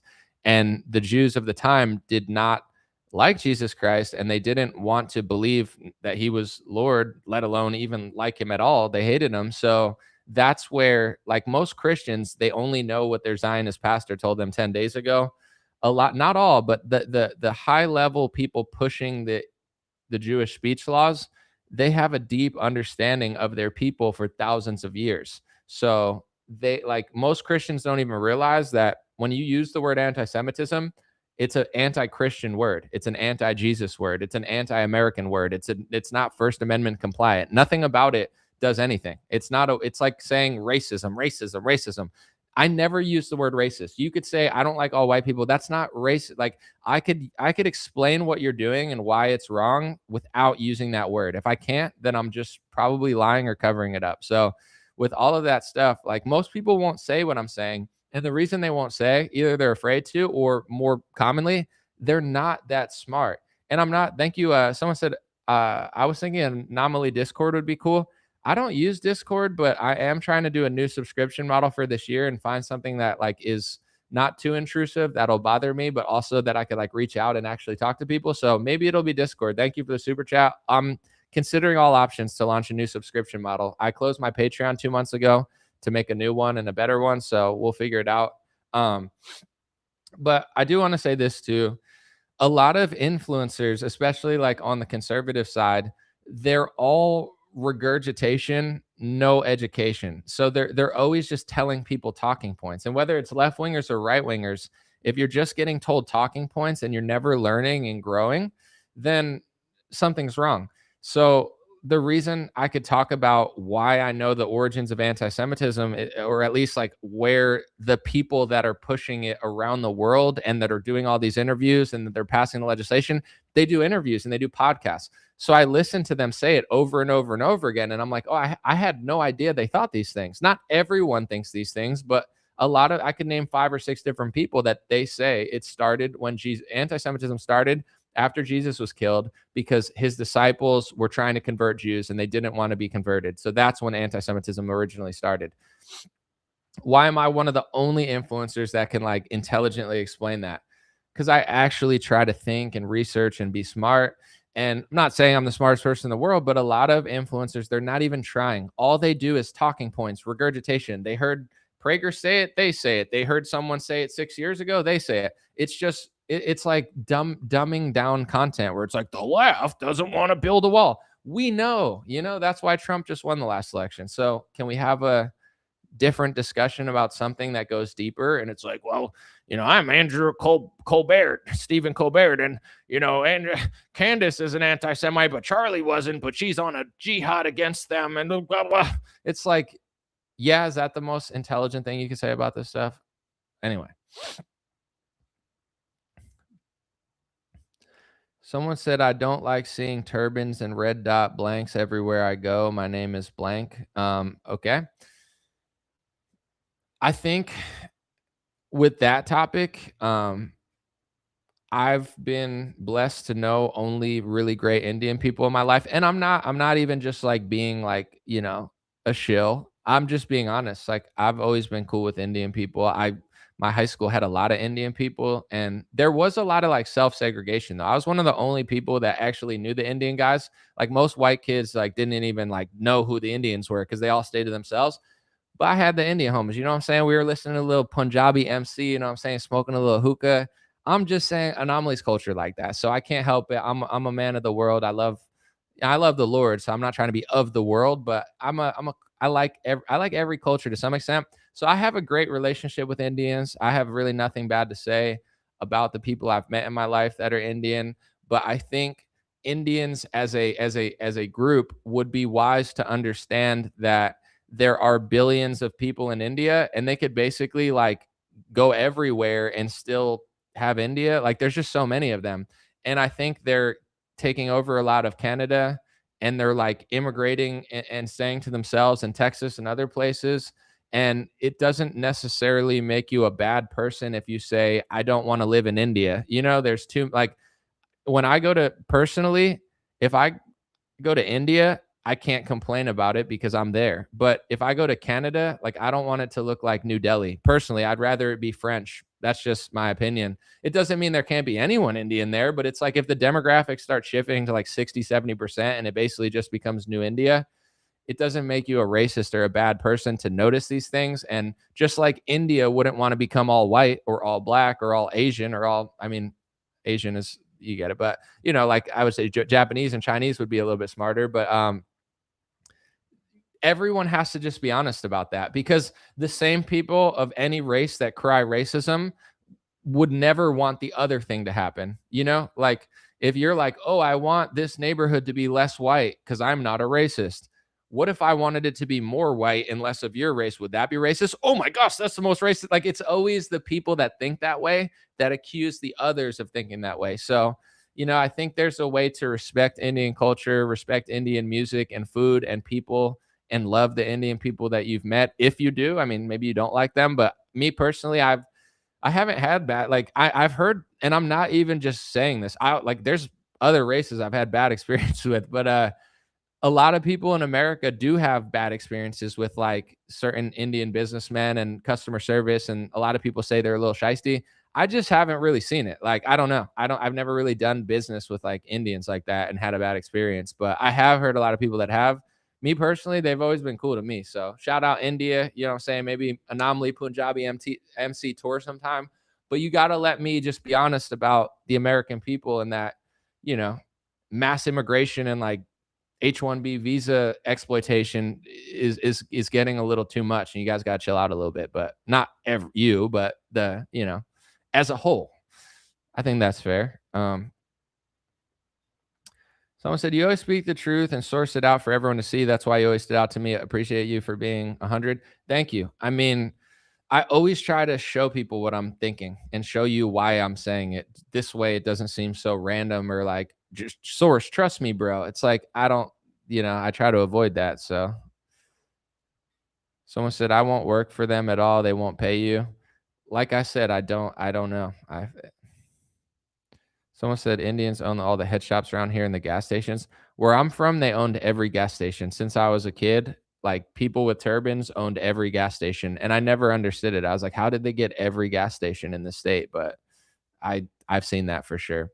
And I think in the state that I lived, in the gas stations, they were not very friendly. So it's like if you're wearing a turban in America and you're just like, you look miserable and pissed off all the time, people are going to be like, why are you so pissed off? I would say that's like the only bad experiences I've had is like when they own a gas station, they just look like they hate you. Not everyone, but it's like if it would like me being, if I was like in India and white people owned every gas station and every white person looked pissed off, you would be like, what are you doing? Like, what's going on here? That's a little like weird. But 7-Elevens too? Yeah, for sure. I've seen that. Someone said, as a plumber in the US, I would never want to take a job in India. Their codes are diabolical. I've never been there. I've seen stuff, but yeah, like that's another thing too, is as an American, our country, we need to understand that there's beautiful things about every culture, but we have to be honest about what country we want to live in. So if the code in another country is diabolical to our standards, or it's unfit for our standards, or unclean, or whatever you would call it, it's fair to not want your country to look like that or turn into that. So, there has to be room for a discussion about that, and it's growing. I just think two things are going on simultaneously, or maybe three things. One, most people don't want to say anything because they just want to live their lives and not ruffle feathers. Completely valid. I understand it.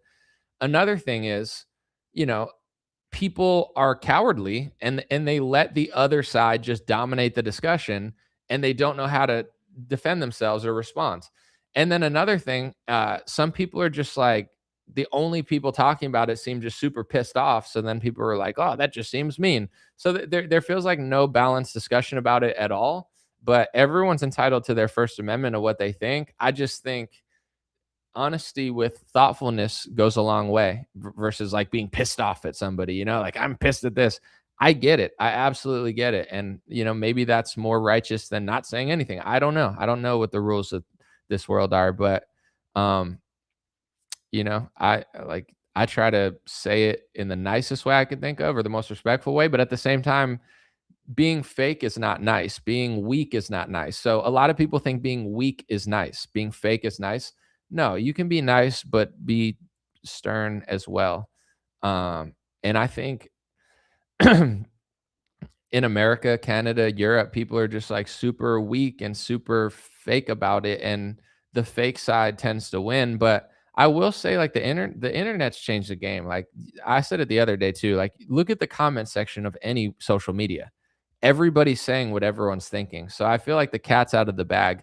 If you guys remember like 2014, 2015, 2016, no one was saying this stuff. Only comedians were saying it. And then like the average population was like Obama'd out or something, and everything was like super safe.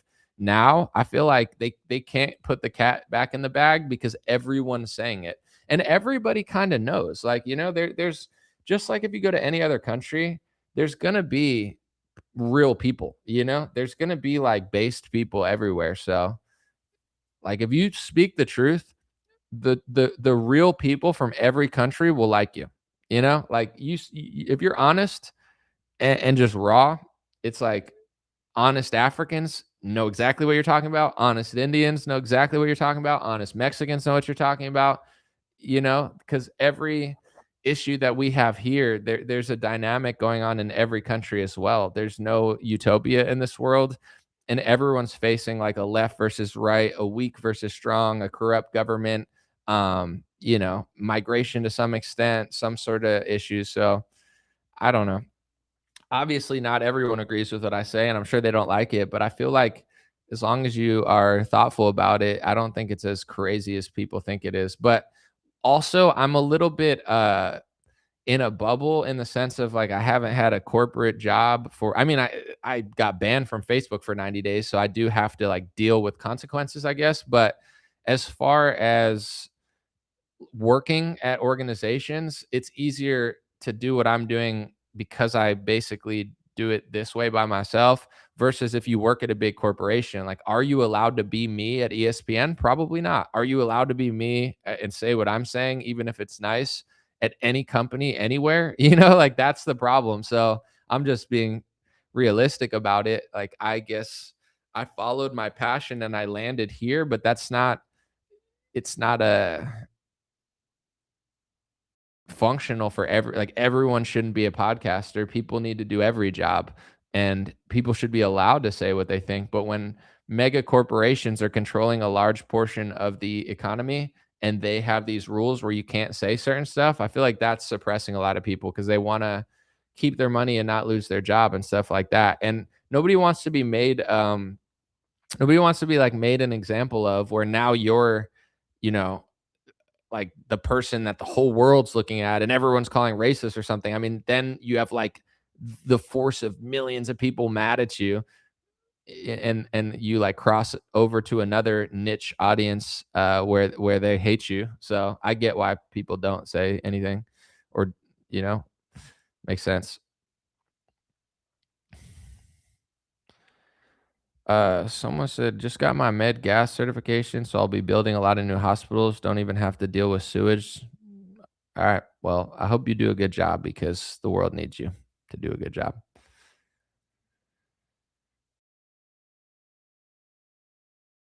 All right, let's see. Someone said, love your perspective in this BS. I appreciate listening to Everyone Cats Alive. Thank you, sir. Go Max, Crisis Con. Thank you, Sluggo Pixie. That's a cool name.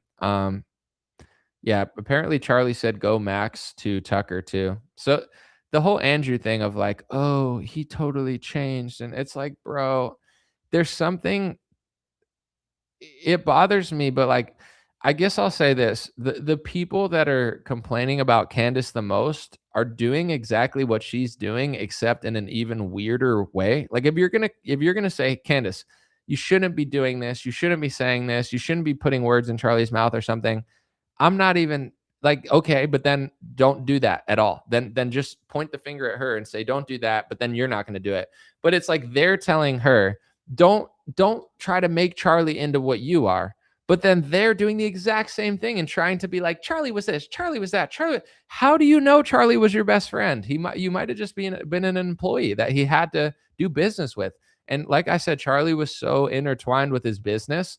His life was his business. He was like a, you know, Gary V, like wake up, work all day, film everything. Like he was like living in the Truman Show. He never like stopped. He had a great work ethic, but he also probably didn't even know who was and wasn't an employee at that point, or who was or wasn't a friend. So I find that the people that keep saying that, like, don't try to make Charlie into who you are. You guys are doing exactly what Candace is doing. Exactly. Except on the other side, like, oh, he totally liked Ben. How do you know? He might have secretly hated Ben Shapiro. He probably did.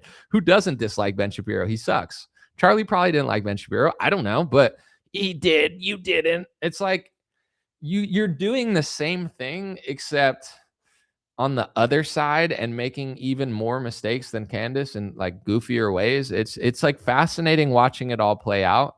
Like everyone's doing too much, but Candace is winning, I feel like, and doing things that are helpful. Like even her really like this to me, you could say I'm not saying she's done nothing after this, but after this point, this text message alone, I want to real quick, I'm going to ask Grok when this is from, because to me, this was like Candace helped get this out. The fact that she did this, like, this is valuable, valuable, valuable stuff. Like, more valuable than anything Andrew Kolvet has ever said or done. Charlie Kirk message about, hold on, leaving the, I just got it. Cause when was that said to be sent? What day or week? All right, I gotta ask. Just have AI scan it for me real quick, because it's this tweet right here. Charlie said, just lost another Jewish donor, $2 million a year because we won't cancel Tucker. I'm thinking of inviting Candace. Ugh, Jewish donors play into all the stereotypes. I cannot and will not be bullied like this. Leaving me no choice but to leave the pro-Israel cause. Apparently, he wrote that around, according to my search, around September 8th, 2025. That's roughly 2 days and 48 hours before Charlie Kirk's assassination. And without Candace Owens, this text message, no one would know that he said that. Because remember the timeline too. Candace came out and she said Charlie was saying this, Charlie was turning against the Israel lobby. And at first, it does seem almost fake because Charlie was so pro-Israel lobby and he worked so hard for the Israel lobby. It felt like it's like, no, he didn't. So then Candace comes out and says, Charlie said all these things. And then all the Zionists and all the people who were pissed at Charlie before he died were like, no, he didn't. He loved everything that we loved. He would never turn like that. So then Candace releases this text message.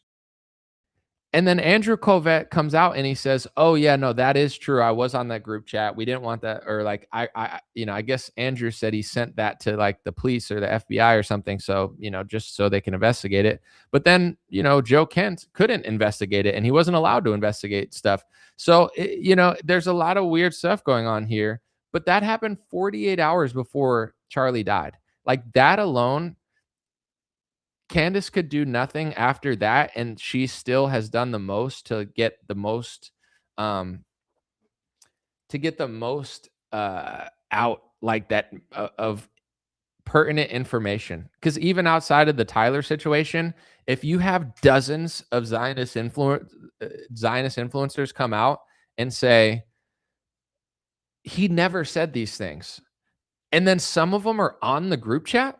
Like, not only did he say that, but the people saying he never said that knew for a fact that he said that. You understand? This is why so many people are watching and following Candace. Just explaining for those who don't understand. Like, let's just say if you watch her every day, you know why you watch. If you watched her a couple times and stopped watching, like everyone. But there's some people that they don't like what she's doing and they don't understand why. Like, they're like, ooh, it's kooky. It's just not. Like, who else has gotten a text message like that out that no one, if Candace didn't get that out somehow, they never would have told you that. No one ever would have admitted that. And the people that knew for a fact that Charlie said that 48 hours before he was killed would have never admitted it. They would have lied about it for the rest of their lives. And she got that out.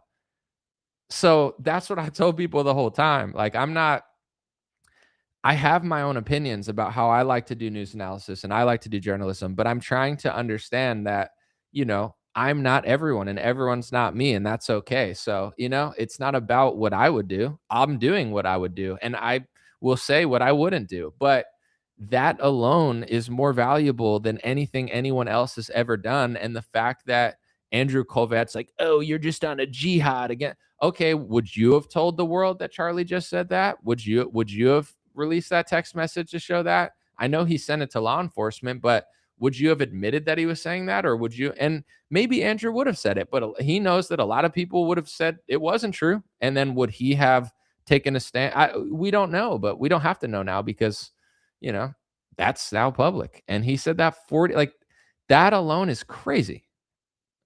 It doesn't mean necessarily that is what happened when he got assassinated. But what it does mean is that there's dozens of people in the media, in politics, close friends of Charlie, surrounded by Charlie, that would have been willing to lie about that knew that he was feeling that way and saying that stuff to everybody around him.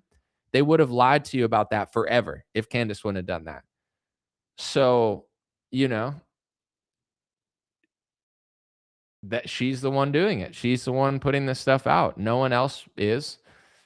So now, if you can't provide any value and people want to know about this stuff, they're going to listen to her. So, like that's just the name of the game. If Charlie Kirk show with Blake Neff and Andrew Kolvet, if they want to compete with Candace, like why don't they do something impressive, and then maybe people want to watch it. But like sitting in Charlie's seat saying what they think Charlie would have said while fighting with Candace, that's just not it, champ. It's not interesting. Someone said, so now we learn that Sneeko, Bilzerian, and Fuentes all have Jewish lineage. Yeah, I've been like following that beef from afar. Like, I don't know. Nick said to Dan, like, you're Jewish, and then Dan's like, you're Jewish, and then Sneeko said he's Jewish. I don't know. It's fascinating to watch, though. I don't care. I don't care who people are, because you don't choose who you are. So I don't think you should ever shame someone for who they are genetically. But the problem with all of them, or I don't know if I would say all of them, but some of them, they'll do that to other people. But then if other people do that to them, they'll be like, it doesn't matter. And it's like, yeah, it doesn't matter. But if like you have to treat others the way you want to be treated. If you're 100% Jewish, 50% Jewish, 10% Jewish, Black, Mexican, whatever, like if your basis of everything only matters with race, then you can't be surprised when other people treat you that way. For me personally, I think there's an element of like, I am who I am. I'm the ethnicities that my grandparents were. I can't change that. Why would you hold that against me? Why would I hold that against anyone else? I don't care what you are, but just being a good person. But it's people that they'll treat others. Oh, if you're that, and then it comes back to them and they're like, no, it doesn't matter now. It's like, that's why you just have to be really careful and just mean what you say and know yourself, and then things will work out. But I'm not fully following like what's going on there, but I do know that certain people, if it came out about someone else, they'd be like, look, you're this percentage of this race. But then it happens to them and they're like, yeah, but it's not, or maybe they're lying. Maybe that's not their ethnicity. And someone has like a fake DNA says, I don't, it is what it is. But I think it's just important to just believe what you believe, think what you think, but you can't, I don't think you can hold it against somebody like that. But you can also point it out without being like, if someone is like half something and they're being sneaky, like it's okay to point it out. It's just, there's a lot of twists and turns and a lot of influencers. You guys have your own opinions like of what's going on, but I don't know what these people are doing or why they're doing it or what their true agenda is or what their mission is. Like that's for them to decide. I know what I'm doing, and that's what's important, but I'd be lying if I said it wasn't interesting watching the whole, kind of like beefs that everybody's having. I try to look for the good in everything and people, but I don't know.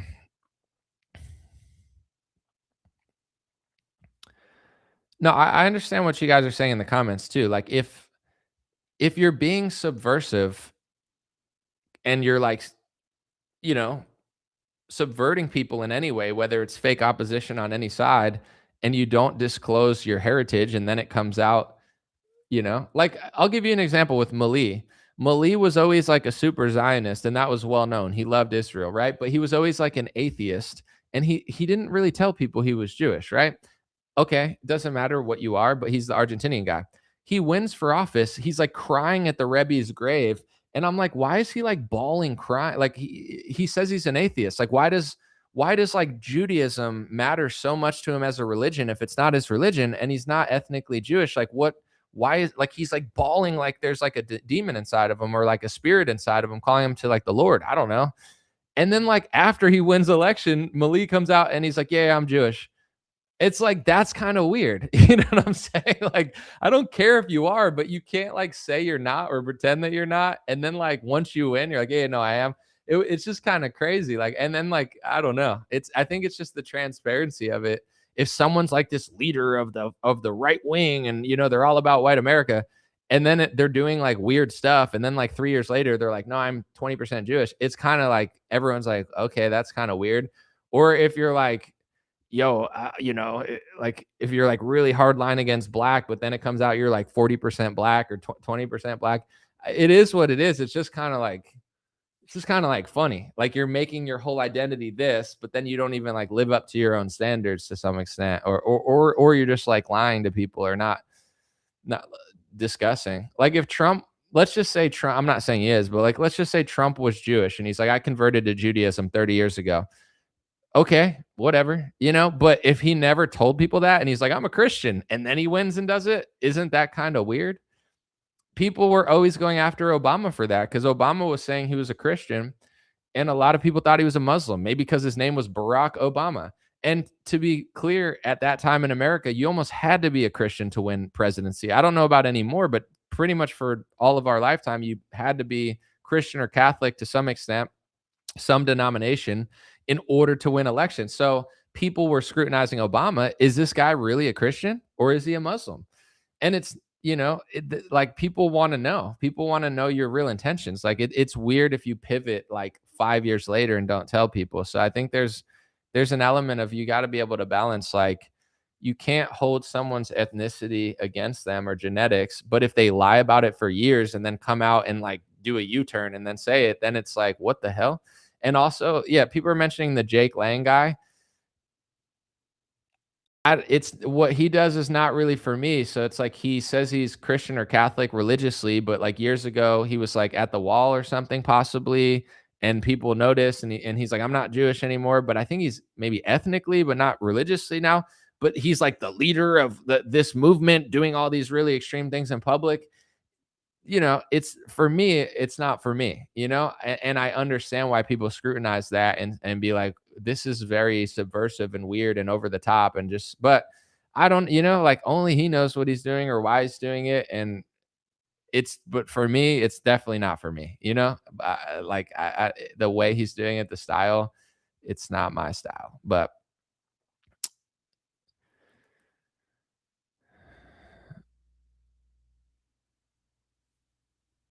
let me read another comment. Let's see. Honesty is the best policy. Yeah, for sure. And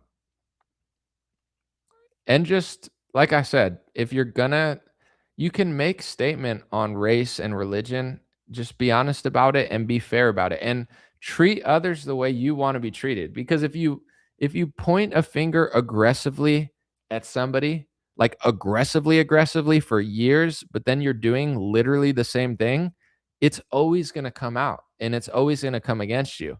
Not necessarily because that really matters that much, but because of you're such a huge hypocrite, Like this is maybe not the greatest example, but the Republican Party bothered me to the extreme because I thought they were pro free speech for 6 years straight, 5 years straight, 4 years straight, maybe less, but that. And then I was like, oh no, they're for speech policing, but for Jews in Israel, which it just annoyed me from a First Amendment standpoint. And it was like, it's not just that they're doing that. That's a huge part of it. But the hypocrisy was like blowing my mind. I was like, you guys are pushing this documentary saying that you're against safe spaces on college campuses, but it's being written by a bunch of Jews and Christian Zionists, to be fair.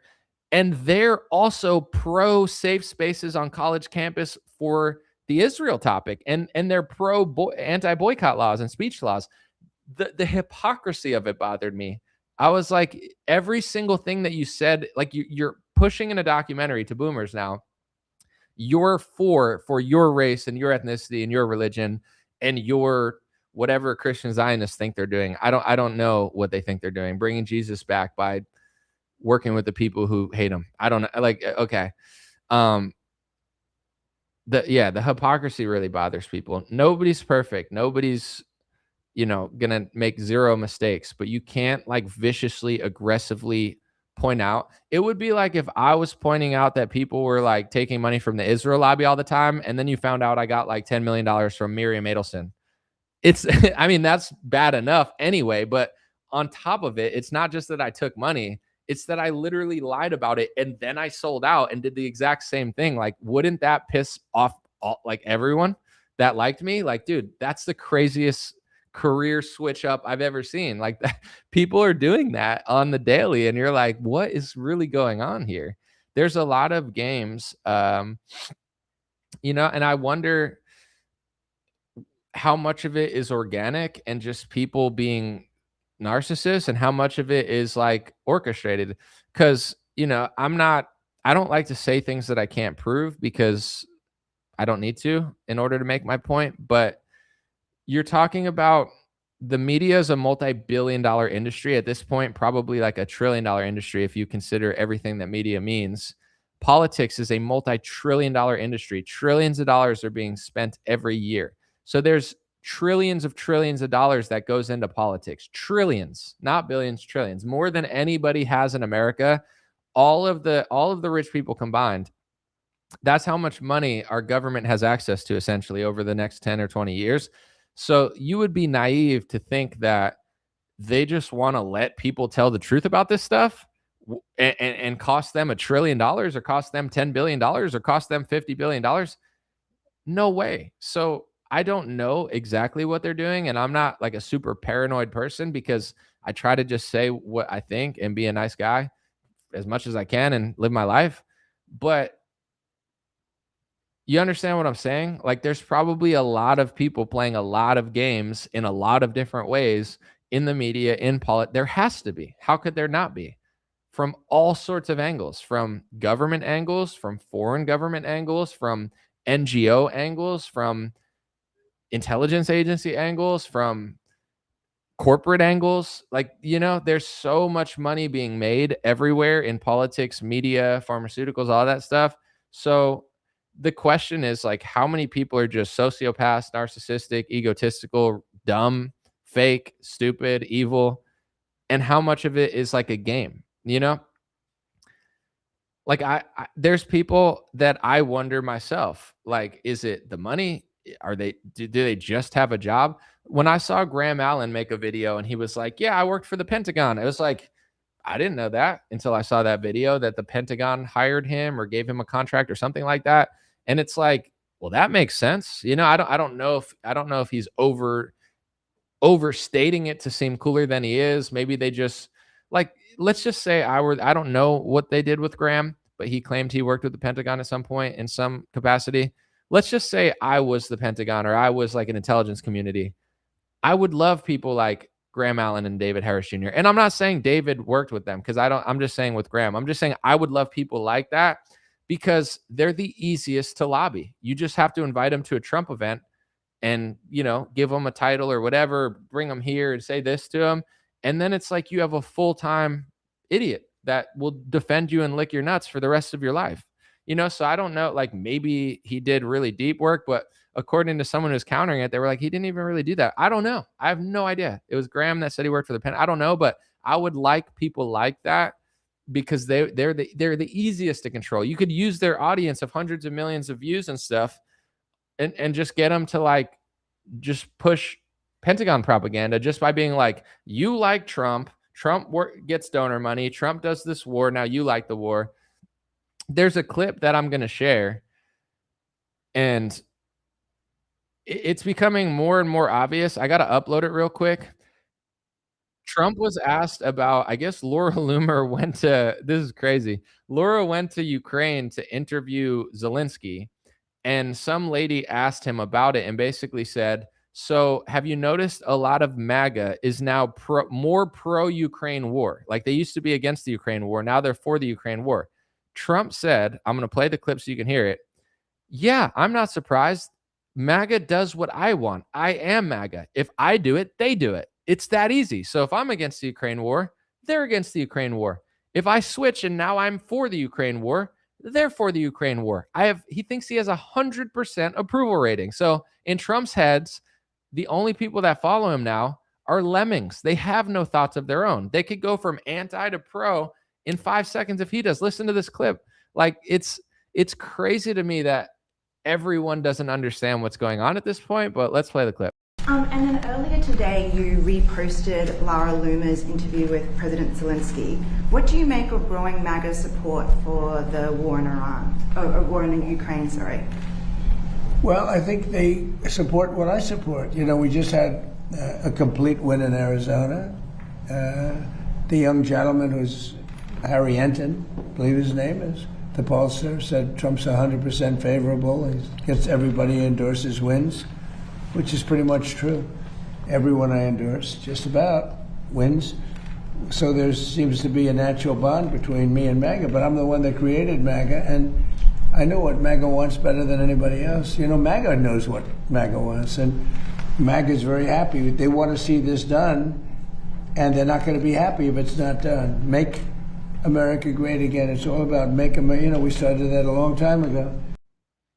So it's like, have you noticed more of your supporters are supporting the Ukraine war now? He goes, yeah, if I do it, they do it. Like, whatever, you know, and it's wild, man. It's wild stuff. A lot of influencers will do whatever he wants. So it's like, get him to do something, then it's like a chain of command, you know?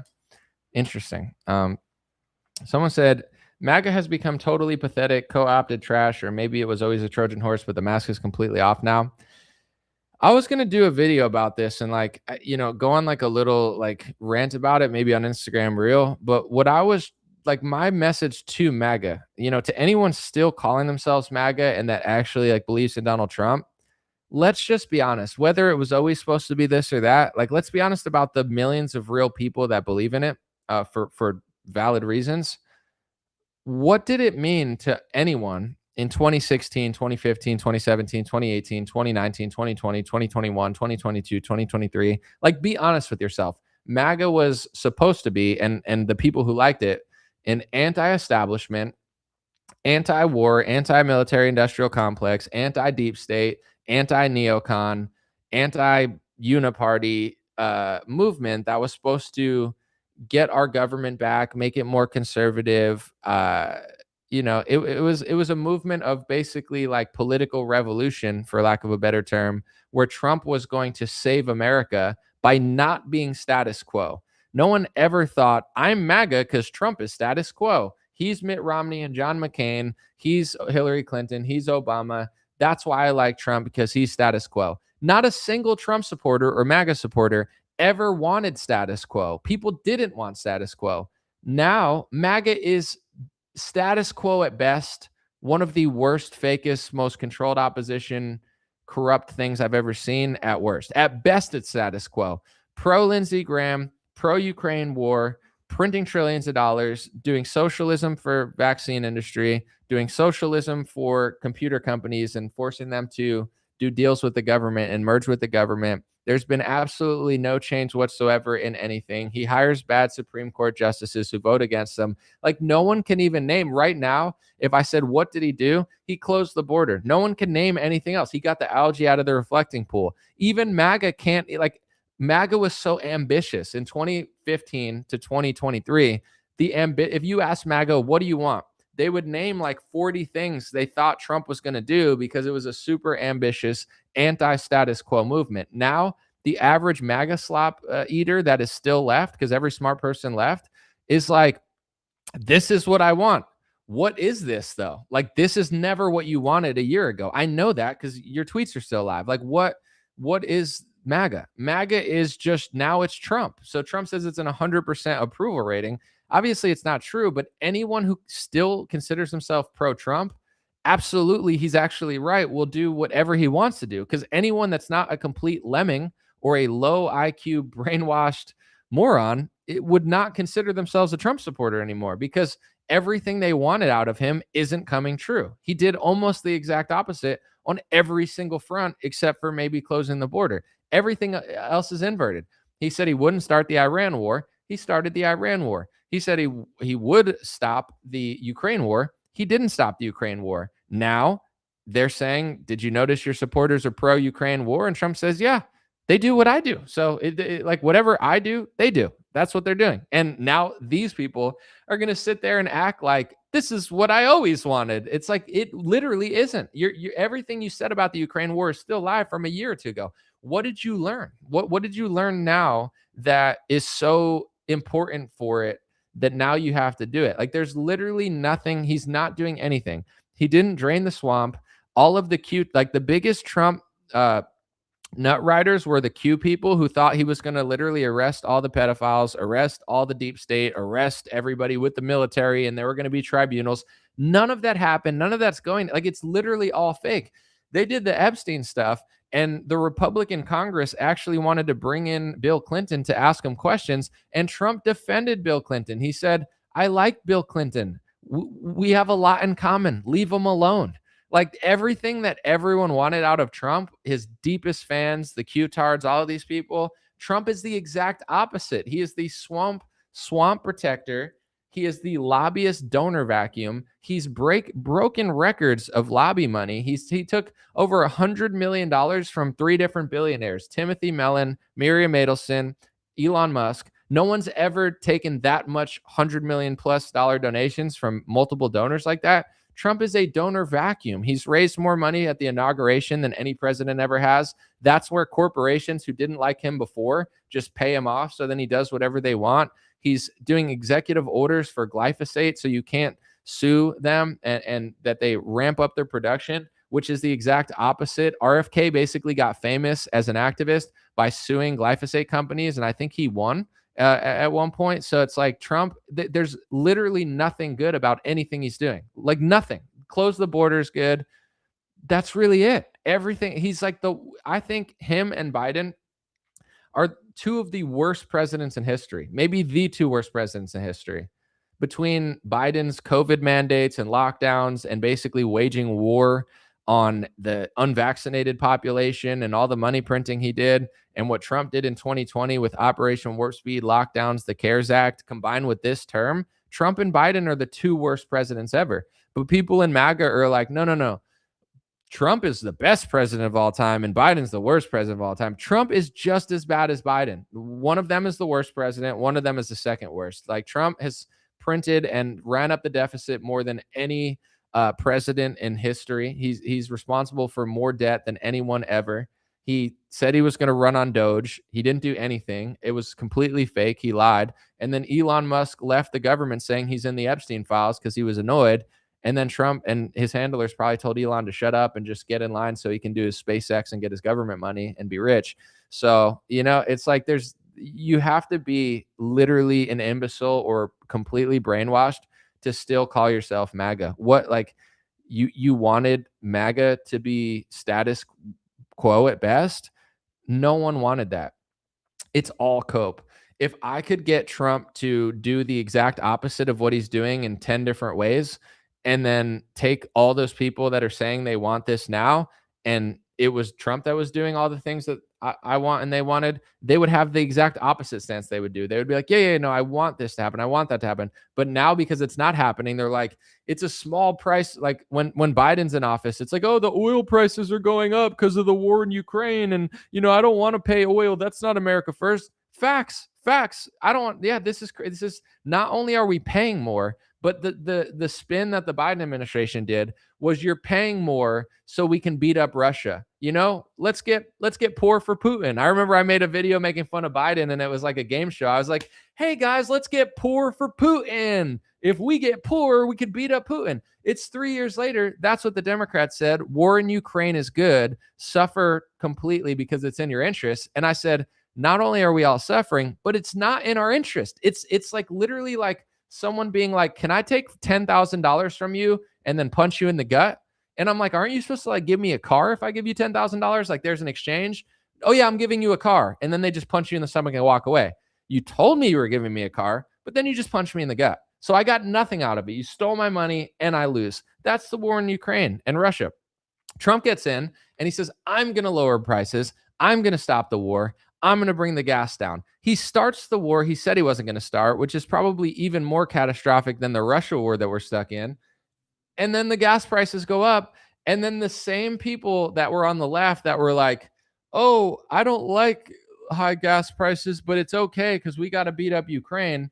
Now they're complaining about gas prices and they're like, Trump's raising the gas prices. And now it's the Republicans who are acting like libtards. And they're like, yeah, but the gas prices are rising so we could stop Iran from having a nuclear weapon. And it's like, didn't you guys just say 6 months ago that you didn't trust Bibi Netanyahu? He's been saying since like 1999 that they were weeks away from a nuclear weapon, and he tried to get every president to attack Iran. Now Trump starts the war that he said he wouldn't start, that nobody wanted. Now you're pro-war because you think it's good to pay more gas prices because you're beating up Iran.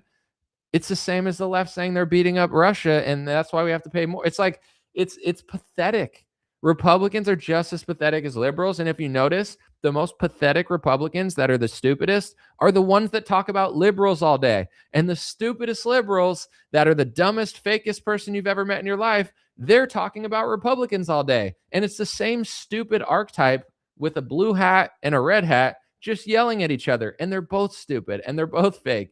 It's fascinating. So MAGA is one of the fakest, dumbest movements ever. Trump, I had the lowest expectations I possibly could have for Trump, and it wasn't even low enough. I guess like I always knew that like after last Trump, like I guess like with anything, it's like, someone's going to win the election. Once Trump wins, you just hope it's not going to be as bad as 2020 and lockdowns and Operation Warp Speed. You're like, I don't believe that he's going to do all these things, but let's just hope that he doesn't do worse than that, because that would be bad and I can't do anything about it anyway. So I'm just going to like hope that he got a little better. And it's like, I guess this is a little better because I'm not under a lockdown, but not really. This is definitely not like a lot better. It's like maybe possibly better. Like maybe he's like an inch ahead of Biden, and maybe this is a better term than last term because I'm not in a lockdown and they're not putting a mask on my face and treating me like a slave. But like it's like, do you want to drink a gallon of poo or 2 gallons of poo? This is no golden age. There's no golden age. There's no MAGA.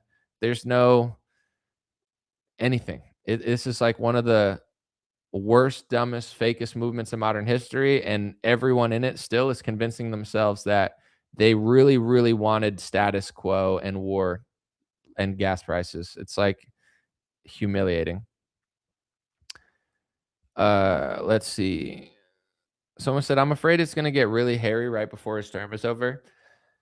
That's the thing with politics. Like, I'm going to balance a few things. You want to be grateful and optimistic and appreciate your life and just, not live like a life of paranoia. But I remember like in 2018 and 2019, before the lockdowns, I was always speaking the truth, but I purposely, sometimes they say ignorance is bliss. I'm not ignorant, but I'm trying to be blissful. So I purposely am ignorant, where I'm like, listen, I know how crazy the world is. I know what's going on. I'm doing my best to speak about it and do my part to try to make the world a better place. But at the end of the day, I'm going to hope for the best, right? Just like anyone else, I don't think it's going to happen necessarily, or I believe it's for sure going to happen. But I'm always like, you know what, 2018, 2019, like the craziest thing was like the Women's March. Remember, like all the Republican influencers would go to the Women's March and like, look at all these liberals. Like, I wish that was my biggest problem in 2020. I wish I could go back to the streets with fleckas in 2019 and 2018, like laughing at liberals, because that's not really a big problem. You know what I'm saying? It seemed like a big problem. But once 2020 happened, my whole reality changed, because it's not like I didn't know that could happen. It's not like I was unaware that the government was that corrupt. Anybody that's followed me since 2007 and rapping, I talked about this in my music since I was 18, 17, 19 years old. But with that being said, I always had a part of me that wanted to be blissful and be like, you know what? This all could happen, but I don't think it's going to. And I'm not even going to think about it. I'm just going to do my job and be happy. And then when they locked me in my house because of all of the COVID stuff, it created a new beast out of me. You know what I'm saying? Because I'm like, I knew that this could, like, I was never one of those people who would be like, lockdowns is a conspiracy theory and martial law. I always believed that that would happen my whole life. So then when it kind of did happen, I was like, okay, this is crunch time for humanity. They really are exactly as evil as I thought they were. This all was leading here. I was right. And this sucks, but damn, I was kind of hoping just to be a little ignorant and a little blissful about this, because it's like, yeah, they're evil and corrupt and whatever. And it seems like my calculations is all of these things going in the wrong direction is going to lead to this point. But I don't want to think this way. I'm in my 20s. I'm trying to have fun. I don't want to believe that it's going to happen. Then it happens. And nobody even like remembers that it happened, and nobody wants to talk about it. And anybody now that's like, oh, that could never happen. It just happened to us. We just lived through 2 years of a sci-fi horror movie that's crazier than any event in modern history. It's just nobody's talking about it because they're all in on it. So now with Trump, I say all that to say this. I hope the last 2 years of his term were great. I hope there's no catastrophic events. I think it's very possible that there won't be. But you would be naive to think that it's impossible, considering that nothing has really changed. Like we all thought that this could happen when it came to like lockdowns and martial laws and vaccine mandates. Conspiracy theorists have talked about this for years and seemed crazy. Then it happened. No one was held accountable. You know what Trump gave Fauci? Not a prison sentence, not a subpoena or whatever. He gave him an award. He gave him an Operation Warp Speed award because Trump and him are on the same team. And nobody in MAGA wants to admit it, but I've done dozens of videos showing the connections between Trump and Bill Gates and pharmaceutical companies and big donors. Trump isn't an oblivious guy who got tricked. He's in on it, right? And Biden was horrific. Like the fact that he was essentially waging war on the unvaccinated in a even more nefarious way than Donald Trump and pushing mandates and lockdowns even more than the Republican Party is, in my, like, some people are like, Biden was pretty moderate. No, he wasn't. You know what I'm saying? Like, maybe if lockdowns didn't happen, he would have been. And maybe if lockdowns didn't happen, Trump would have been a good president. But they did happen, and both of them are complicit. And what Biden did, in my opinion, is one of the most evil, disgraceful, horrific things I've ever seen a government do. It's disastrous. I mean, I don't know ever, because what's going on in other countries now is insane. But so I hope that the last 2 years of Trump are fine, but I think the downward trajectory of Trump's first term, like, let's just say it started here, dude, it was like a roller coaster. Like it got down to a low point so quickly. And then once the war started, it's like the elites operate in reality shifts. And pre-COVID, like there was Obama, no one really paid attention. Then there was Trump.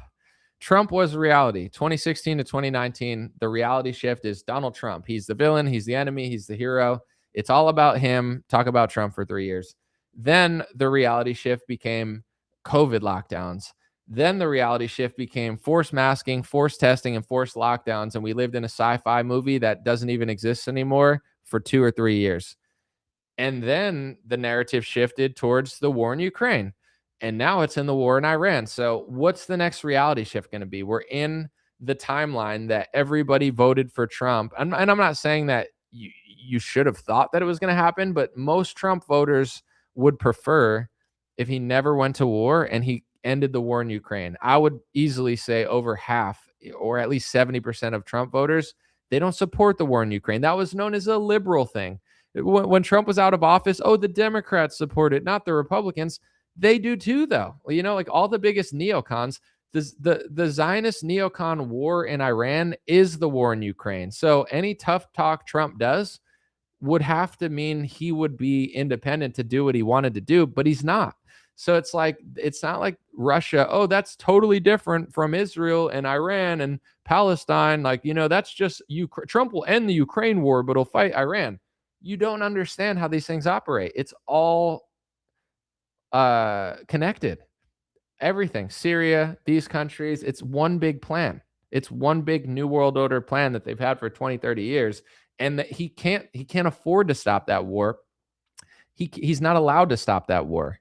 He has no power to stop that war. And it's important for him not to. So that's why he's not doing it now, because he never could anyway. With that being said, I don't know what exactly is going to happen in the next 2 years, but on one hand, I just want to do my job, live my life, and enjoy my life. But the logical side of me says, if everything that I'm saying is true, if everything that we're seeing is true, then why wouldn't something way worse happen when Trump is greenlighting glyphosate in a way that we've never seen before, and forever chemicals? He's one of the most evil. Like it's actually like astronomical. Like he goes above and beyond to be worse than status quo at these things, because he's all about money. And apparently RFK just can't do anything. So I think RFK would be wise to just retire and become an activist. And like, I would rather at this point RFK be an activist and fight against Trump than be with Trump, because he's not really doing anything. So what's the point of him even being there? It's like you're basically just like, Trump's using you to just not oppose him, like RFK seemed awesome for HHS because it's like, oh man, he's the real deal. I'm not saying you should trust RFK, but I don't think RFK is super happy about what's going on, but he's also kind of too big of a coward to like say anything. So he's like, maybe I could do this or that. It's like, bro, get out of there and start suing, and doing what you did when you were fighting Monsanto, because you're not doing anything. But if everything that we're saying is true, like, and these things are all going in the wrong direction, why wouldn't something bad happen? It's not that like you have to think in a negative way like that, but there needs to be a shift at a certain point, and the people are ready for it to some extent.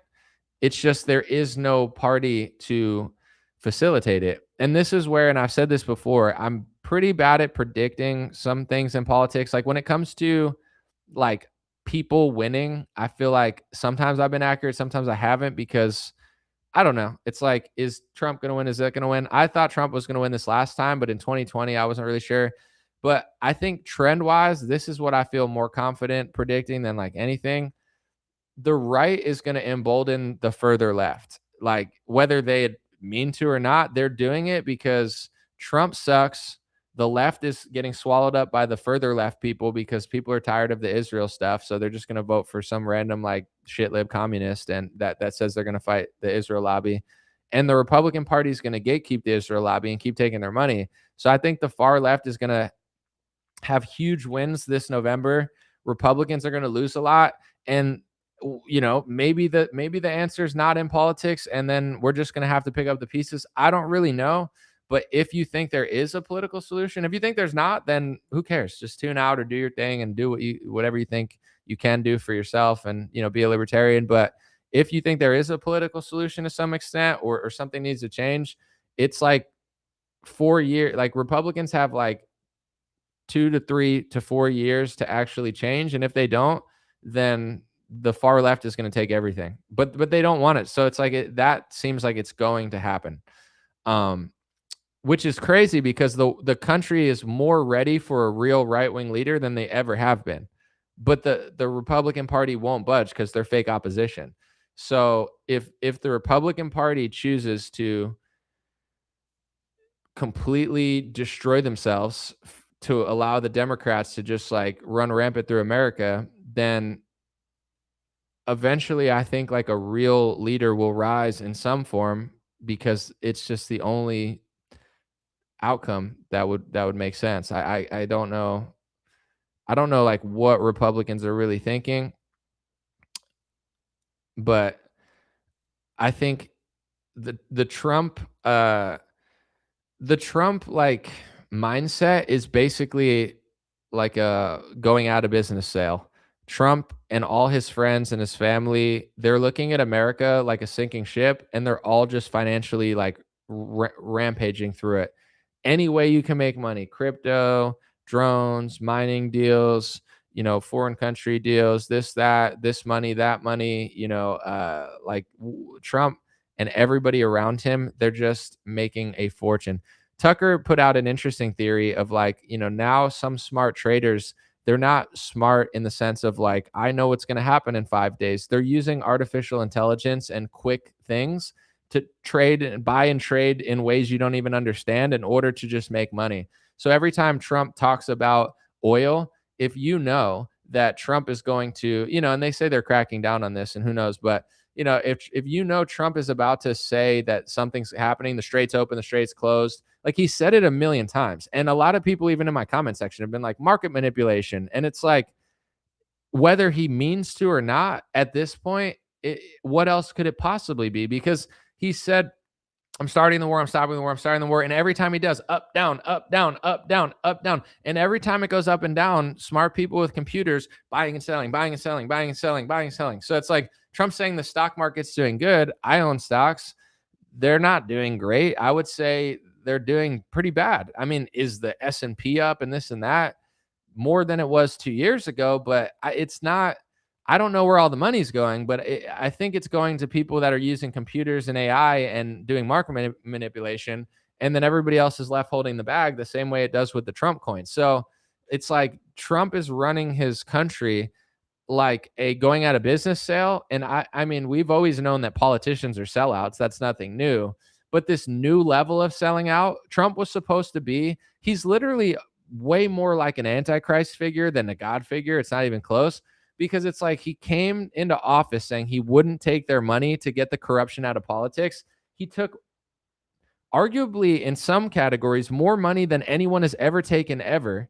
So he did the exact opposite. And then he not only didn't make politics less corrupt, he somehow found a way to use his business skills to make it even more corrupt than it already was, and financially rampage through America in a way that politicians aren't even capable of, because they don't have Trump's business experience in order, or resume or network, in order to understand how to even do that. Like a Nancy Pelosi couldn't possibly do that, what Trump's doing on her best day. She does it with the stocks, but what I'm saying is Trump is using his 70 to 80 years of business experience to let him and his friends make money in every unethical way possible in every industry ever.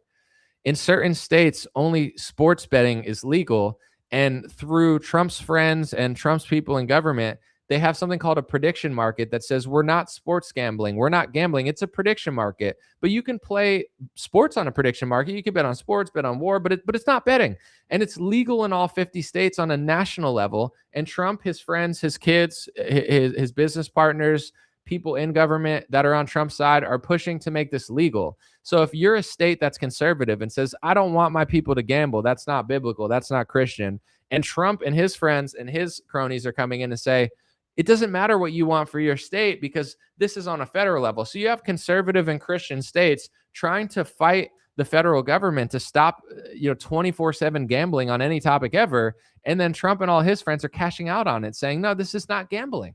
It's a prediction market. We're just predicting the future. So you could bet on who wins the game. It's not betting though, but you could bet in a state that you're not supposed to be able to bet in. His kids are on the board of some of those companies. It's like he's one of this most corrupt, financially just selfish presence in US history. And his base doesn't even seem to notice or care. And obviously the left talks about it, but then it just sounds like a left-wing talking point. So where does this lead when him and his friends are just doing an all-you-can-eat buffet on America, or an out-of-business sale, just basically like pirating the ship as it's sinking? It feels like they're just like, how much can we take from this? And then when it goes down or when something happens, they'll just blame the other side.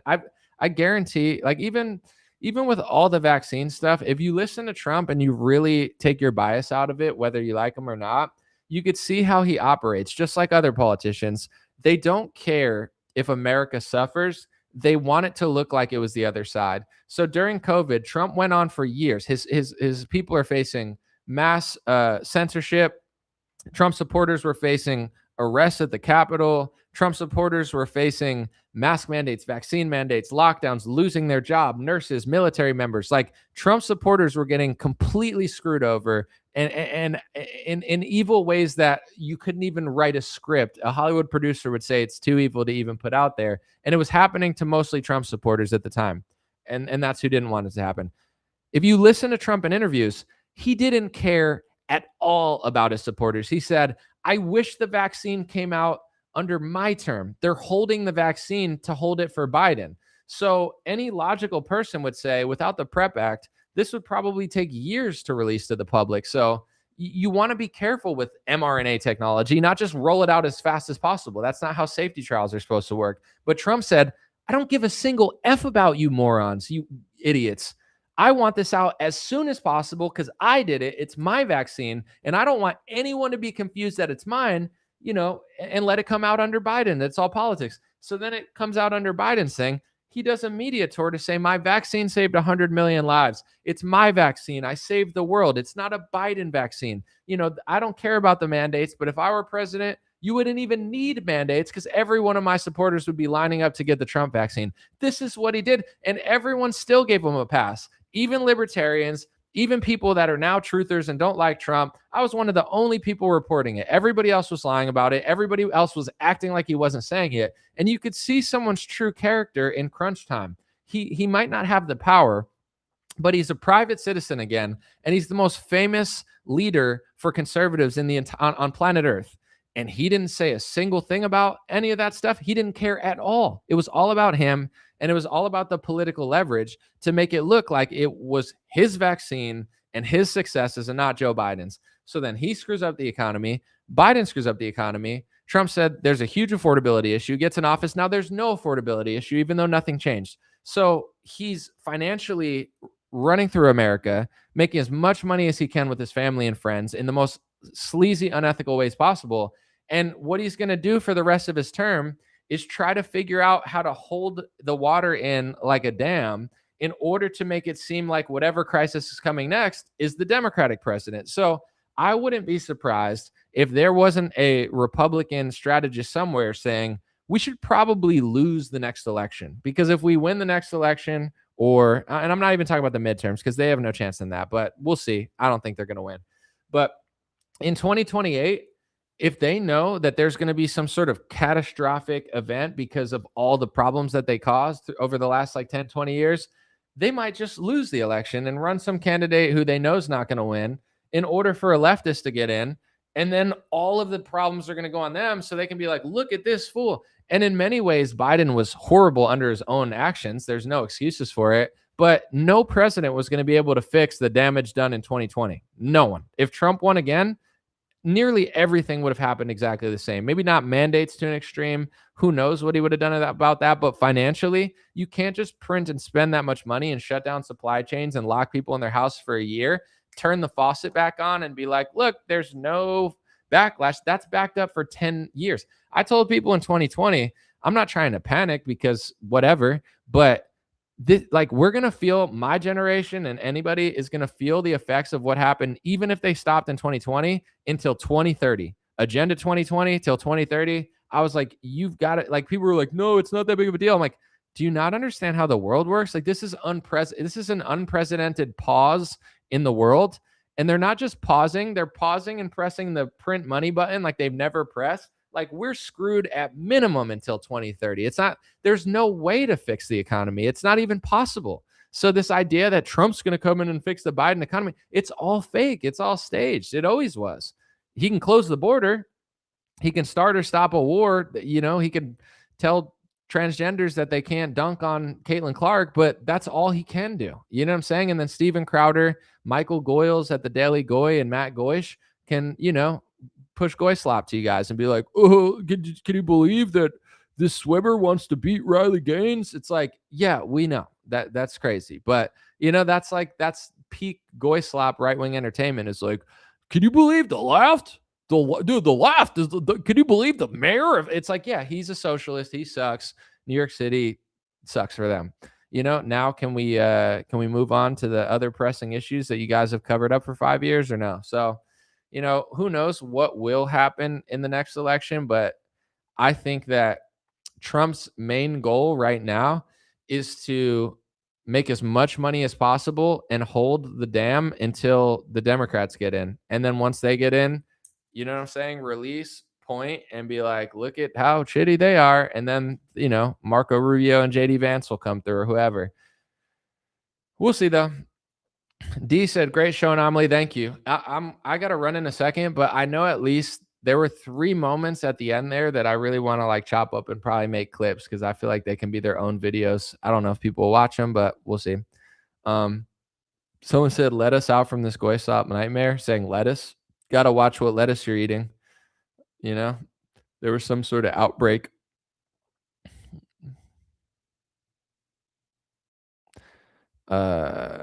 Let's see. The only way to fix the economy is to let it fall, someone said. Well, I mean, there's got to be other ways to fix it, but you have to try to fix something in order to fix it. The problem is no one's trying. Bukele tried to fix crime. He fixed it. He tried. He thought about it. They're not even trying to fix the economy, so it will have issues until someone intelligent actually, I don't think Trump even cares. He's more interested in getting algae out of pools than he is fixing the economy because it's a hard task. Not to make it about myself, but it is my show. it reminds me of like work and business. You know, like I worked since I was 2007 on the internet. Now things are starting to work out, but there's a reason for everything. Like in order to get certain things and try to like I have to try to do them. A lot of people don't even try. And they're like, I want to be this, but I'm not going to do step 1, 2, 3, and 4, but I want it to happen. And then I'm always like trying to back process it and be like, okay, if you want to get to step 5, why don't we do step 1, then we'll do step 2, then we'll do step 3, then we'll do step 4, then we'll get to step 5. And like 95% of people are like, nah, I'll just keep doing what I'm doing and hoping that it changes. And it's like, it could, but if you're intentional, then it's probably more likely. So that's a small example on something that's a little easier to do, like business or life and stuff like that. The economy is very complex and hard, but there is a way to actually fix it, I think, or at least make it better. But I don't think they're even trying. Doge was supposed to try. You don't even hear about that anymore. Like the war, this is another thing that's really annoying about the war in Iran is it became the timeline. Before the war in Iran, it was America first. It was Doge. We were talking about like the first 3 months of Trump were not that bad. And we're talking about all these things we want to do. Let's clean the food supply. Let's do this. Let's do that. Let's close the border. Let's do this. Let's make America great again. Let's blah, blah, blah.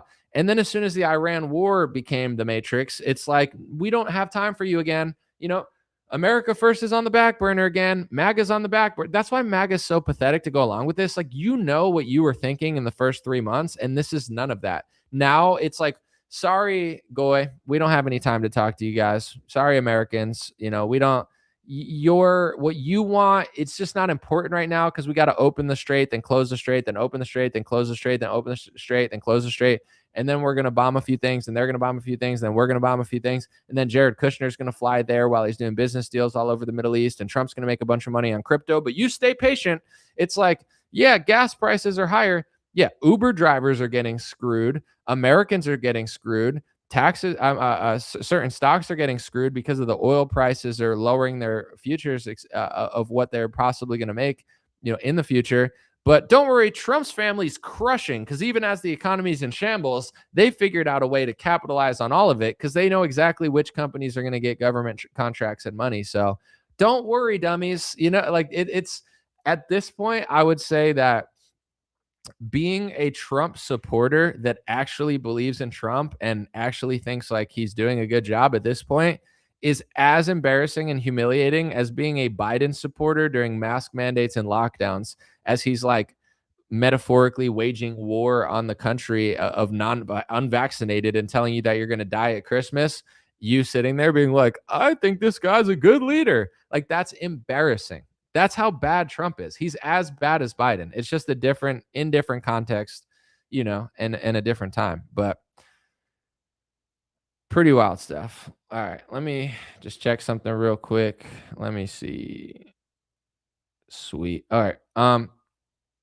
I got to run in a second, but thank you guys for being here. God bless you. God bless your family. God bless America. God bless the world. I'm probably going to make a couple clips out of this and try to do some shorter videos out of it, but appreciate y'all. A lot of live streams this week, trying to get back at it. Let me know what you think about this video in the comments. Anything about the end, anything about the beginning. The whole back and forth with Candace. What's interesting when people like do this sort of stuff, especially when there's like something to be said, it brings out something from both sides. And I think the Candace texts were, I don't think it was anything embarrassing for Charlie. Like, I don't personally think these batches were anything like unethical, like Andrew said. I think it's more insight that how he was feeling. And we don't even need those ones to know that he said this 48 hours before he died. He literally said what's on the screen right now. So why are all the people that would have hated Charlie, like if Charlie didn't die 48 hours later and this leaked, everyone who supports Charlie Kirk and Erica Kirk right now and saying that Candace is so bad, they're all the ones that would have hated Charlie. Do you understand what I'm saying? Like, that's the part that makes this weird. I'm not saying this to like just be like, oh, I'm this and that. I'm just saying, I know there's people that'll already agree with me. I know there's people that'll disagree. But regardless of what side you're on, even if you're not sure about this, Like, sit back and think about all that, regardless of what you think about what Candace is doing. All the people that would have called and were calling Charlie Kirk an anti-Semite, far right, a J hater, Hamas, all of these things, all of those people are literally like, it's the Venn diagram is a circle. You know what a Venn diagram is? It's when two circles in the middle is what they have in common. The Venn diagram is two circles on top of each other. It's just one circle of all the people that would have called Charlie an anti-Semite, all the people that would have tried to get Charlie taken out of Turning Point, all the people that would have tried to ruin Charlie Kirk's life and career. Those are the same exact people that are saying, it's definitely Tyler Robinson. Don't question anything. You're a conspiracy theorist. You're an anti-Semite. It's the same people. Even if you think Tyler did it and you don't like Candace or you think she's wrong, do you not notice? Do people not notice that it's the same people? Like, that's the craziest part to me, where it's like, I don't need to play every game that everyone's playing, and I don't know half these people and what they're saying, what they're doing. And I don't personally want to get involved in all of this drama. But when things like this drop, and I am inspired to talk about it, something interesting is going on. There's no question about it. I can't possibly be like, okay, well, these people have lied about every war. These people are lobbying the president. These people have smeared everybody that I know is a great American. They have harassed and tried to destroy every honest person that I know is more honest than them. They hated Charlie Kirk when he was alive. They would have hated Charlie Kirk even more now if he were alive, saying the things that he was saying. But that's my team. That's my team, though. And they lie about everything, but they're the biggest promoters of Tyler Robb. Like, why is it so important for them to push that so hard? Is it just because they don't like Candace and they're just doing the opposite of her? Is it just because everybody who doesn't believe it's Tyler believes it's the country that they like? I can't put a finger on it all, and I'm not going to make claims I can't make, because I'm not here to do that. But I can't, and you probably can't, ignore how crazy that all is. Like, it's the same people doing all of this stuff. If it wasn't, and it was just a normal conversation, maybe that's the new norm in America. Like, the left wing's pro-mask if Trump's against them. The left wing wants to get the vaccine. The right wing, is there no room for people to think anymore? I don't want to take my mask off because I'm a liberal. What does wearing a mask have to do with politics? Like, why would not showing your face let people know you're not a conservative? Isn't that embarrassing? No, that's it. Conservatives show their face and have confidence and will go in public, and I wear a mask. Maybe that's just the world we live in, where everything is a paradigm. Everything is left versus right. Everything is Candace versus the Zionist. It doesn't make sense to me why that would have to be this situation, but I can't ignore the fact that it is. And when it comes to the side that promotes conspiracy theories, for lack of a better term, I don't think everybody on that side is accurate all the time. There's a lot of people that have said 20 different theories. There are a lot of people that I know for a fact, just watching what they're saying, they're not careful about what they're saying. And I agree with them 70 or 80% of the time. And I feel like they're wrong like 20 or 30% of the time. But that doesn't make me run into the hands of the people that I know are lying 100% of the time or 90% of the time. So I don't understand why people can't operate like that. It feels like people feel like they have to like choose a side. If I disagree with Candace and how she's treating Erica, then I'm going to run and listen to this person. But that person that you're listening to is for sure tricking you and trying to tell you that Charlie wasn't saying these things. Andrew's sitting there saying, oh no, Charlie only felt that way in 2023. And then he talked to Ben in 2025. Do you think Ben Shapiro would have liked him saying, just lost another Jewish donor? Jewish donors play into all the stereotypes. I cannot and will not be bullied like this. Leave me no choice but to lead the pro-Israel cause. Gets assassinated 48 hours later. And then Andrew Kolvet sitting there saying, oh, no. He only felt that way in 2023, but then he was really on Ben's side. Oh, yeah? Let Charlie live. Let's say he lived, and that comes out. Who's going to get the most mad at that? Who's going to call him an anti-Semite? Who's going to call for his removal from Turning Point? The same people who were doing it when Charlie was alive. It wasn't just 2023. This was happening when he was alive. And Tucker is in the same category, and they've tried to go after Tucker. Yeah. Is that the more you attack our moral character, the more we're going to double down in a direction, because 100%. screw you, I don't do it that way. He literally said he was going to double down. That wasn't from 2018 on Candace's phone. That wasn't from 2023. That wasn't from 2024 or 2020. That was like a month before he died, if that. That was on Megyn Kelly's show, I believe in August or July, but it was literally a month or two before Charlie died. He said, I'm going to double down. 48 hours before he died, he said, screw you guys. I'm done. Then he dies. Oh, no, he was not doing that. Oh, you're just using him for his agenda. Oh, you're just using him for your agenda. But he wasn't going to do that. He wasn't going to do that. I mean, it's like, how could you not see it? How could everyone not see that? Not to say that needs to push you all the way in the other direction if you don't want to go there, but how does that not at least wake everyone up to the fact that there's like a massive, to some extent, cover-up going on? And I'm not even just saying a cover-up of the event that happened to Charlie. I'm saying a cover-up of who he was, a cover-up of what he was publicly saying for months, more and more and more and more and more and more, and saying, I'm done. I'm doubling down. I'm standing by Tucker. I'm having Candace next time. I'm going even harder. Like, there's no debate about that. We could debate about Tyler Robinson. We could debate about the war in Iran. We could debate there's no debate that Charlie was saying that publicly and privately for months and years. He didn't have an epiphany because he talked to Jeremy Schnoring one day in 2024. Like, it's publicly provable. I don't need or even want to look at text messages for that. So why would people be saying that? So why is that the narrative that they're all saying? Why are all the people saying that the same ones saying that Tyler did it? Like, why is that? You know what I'm saying? I don't know, but it's really weird.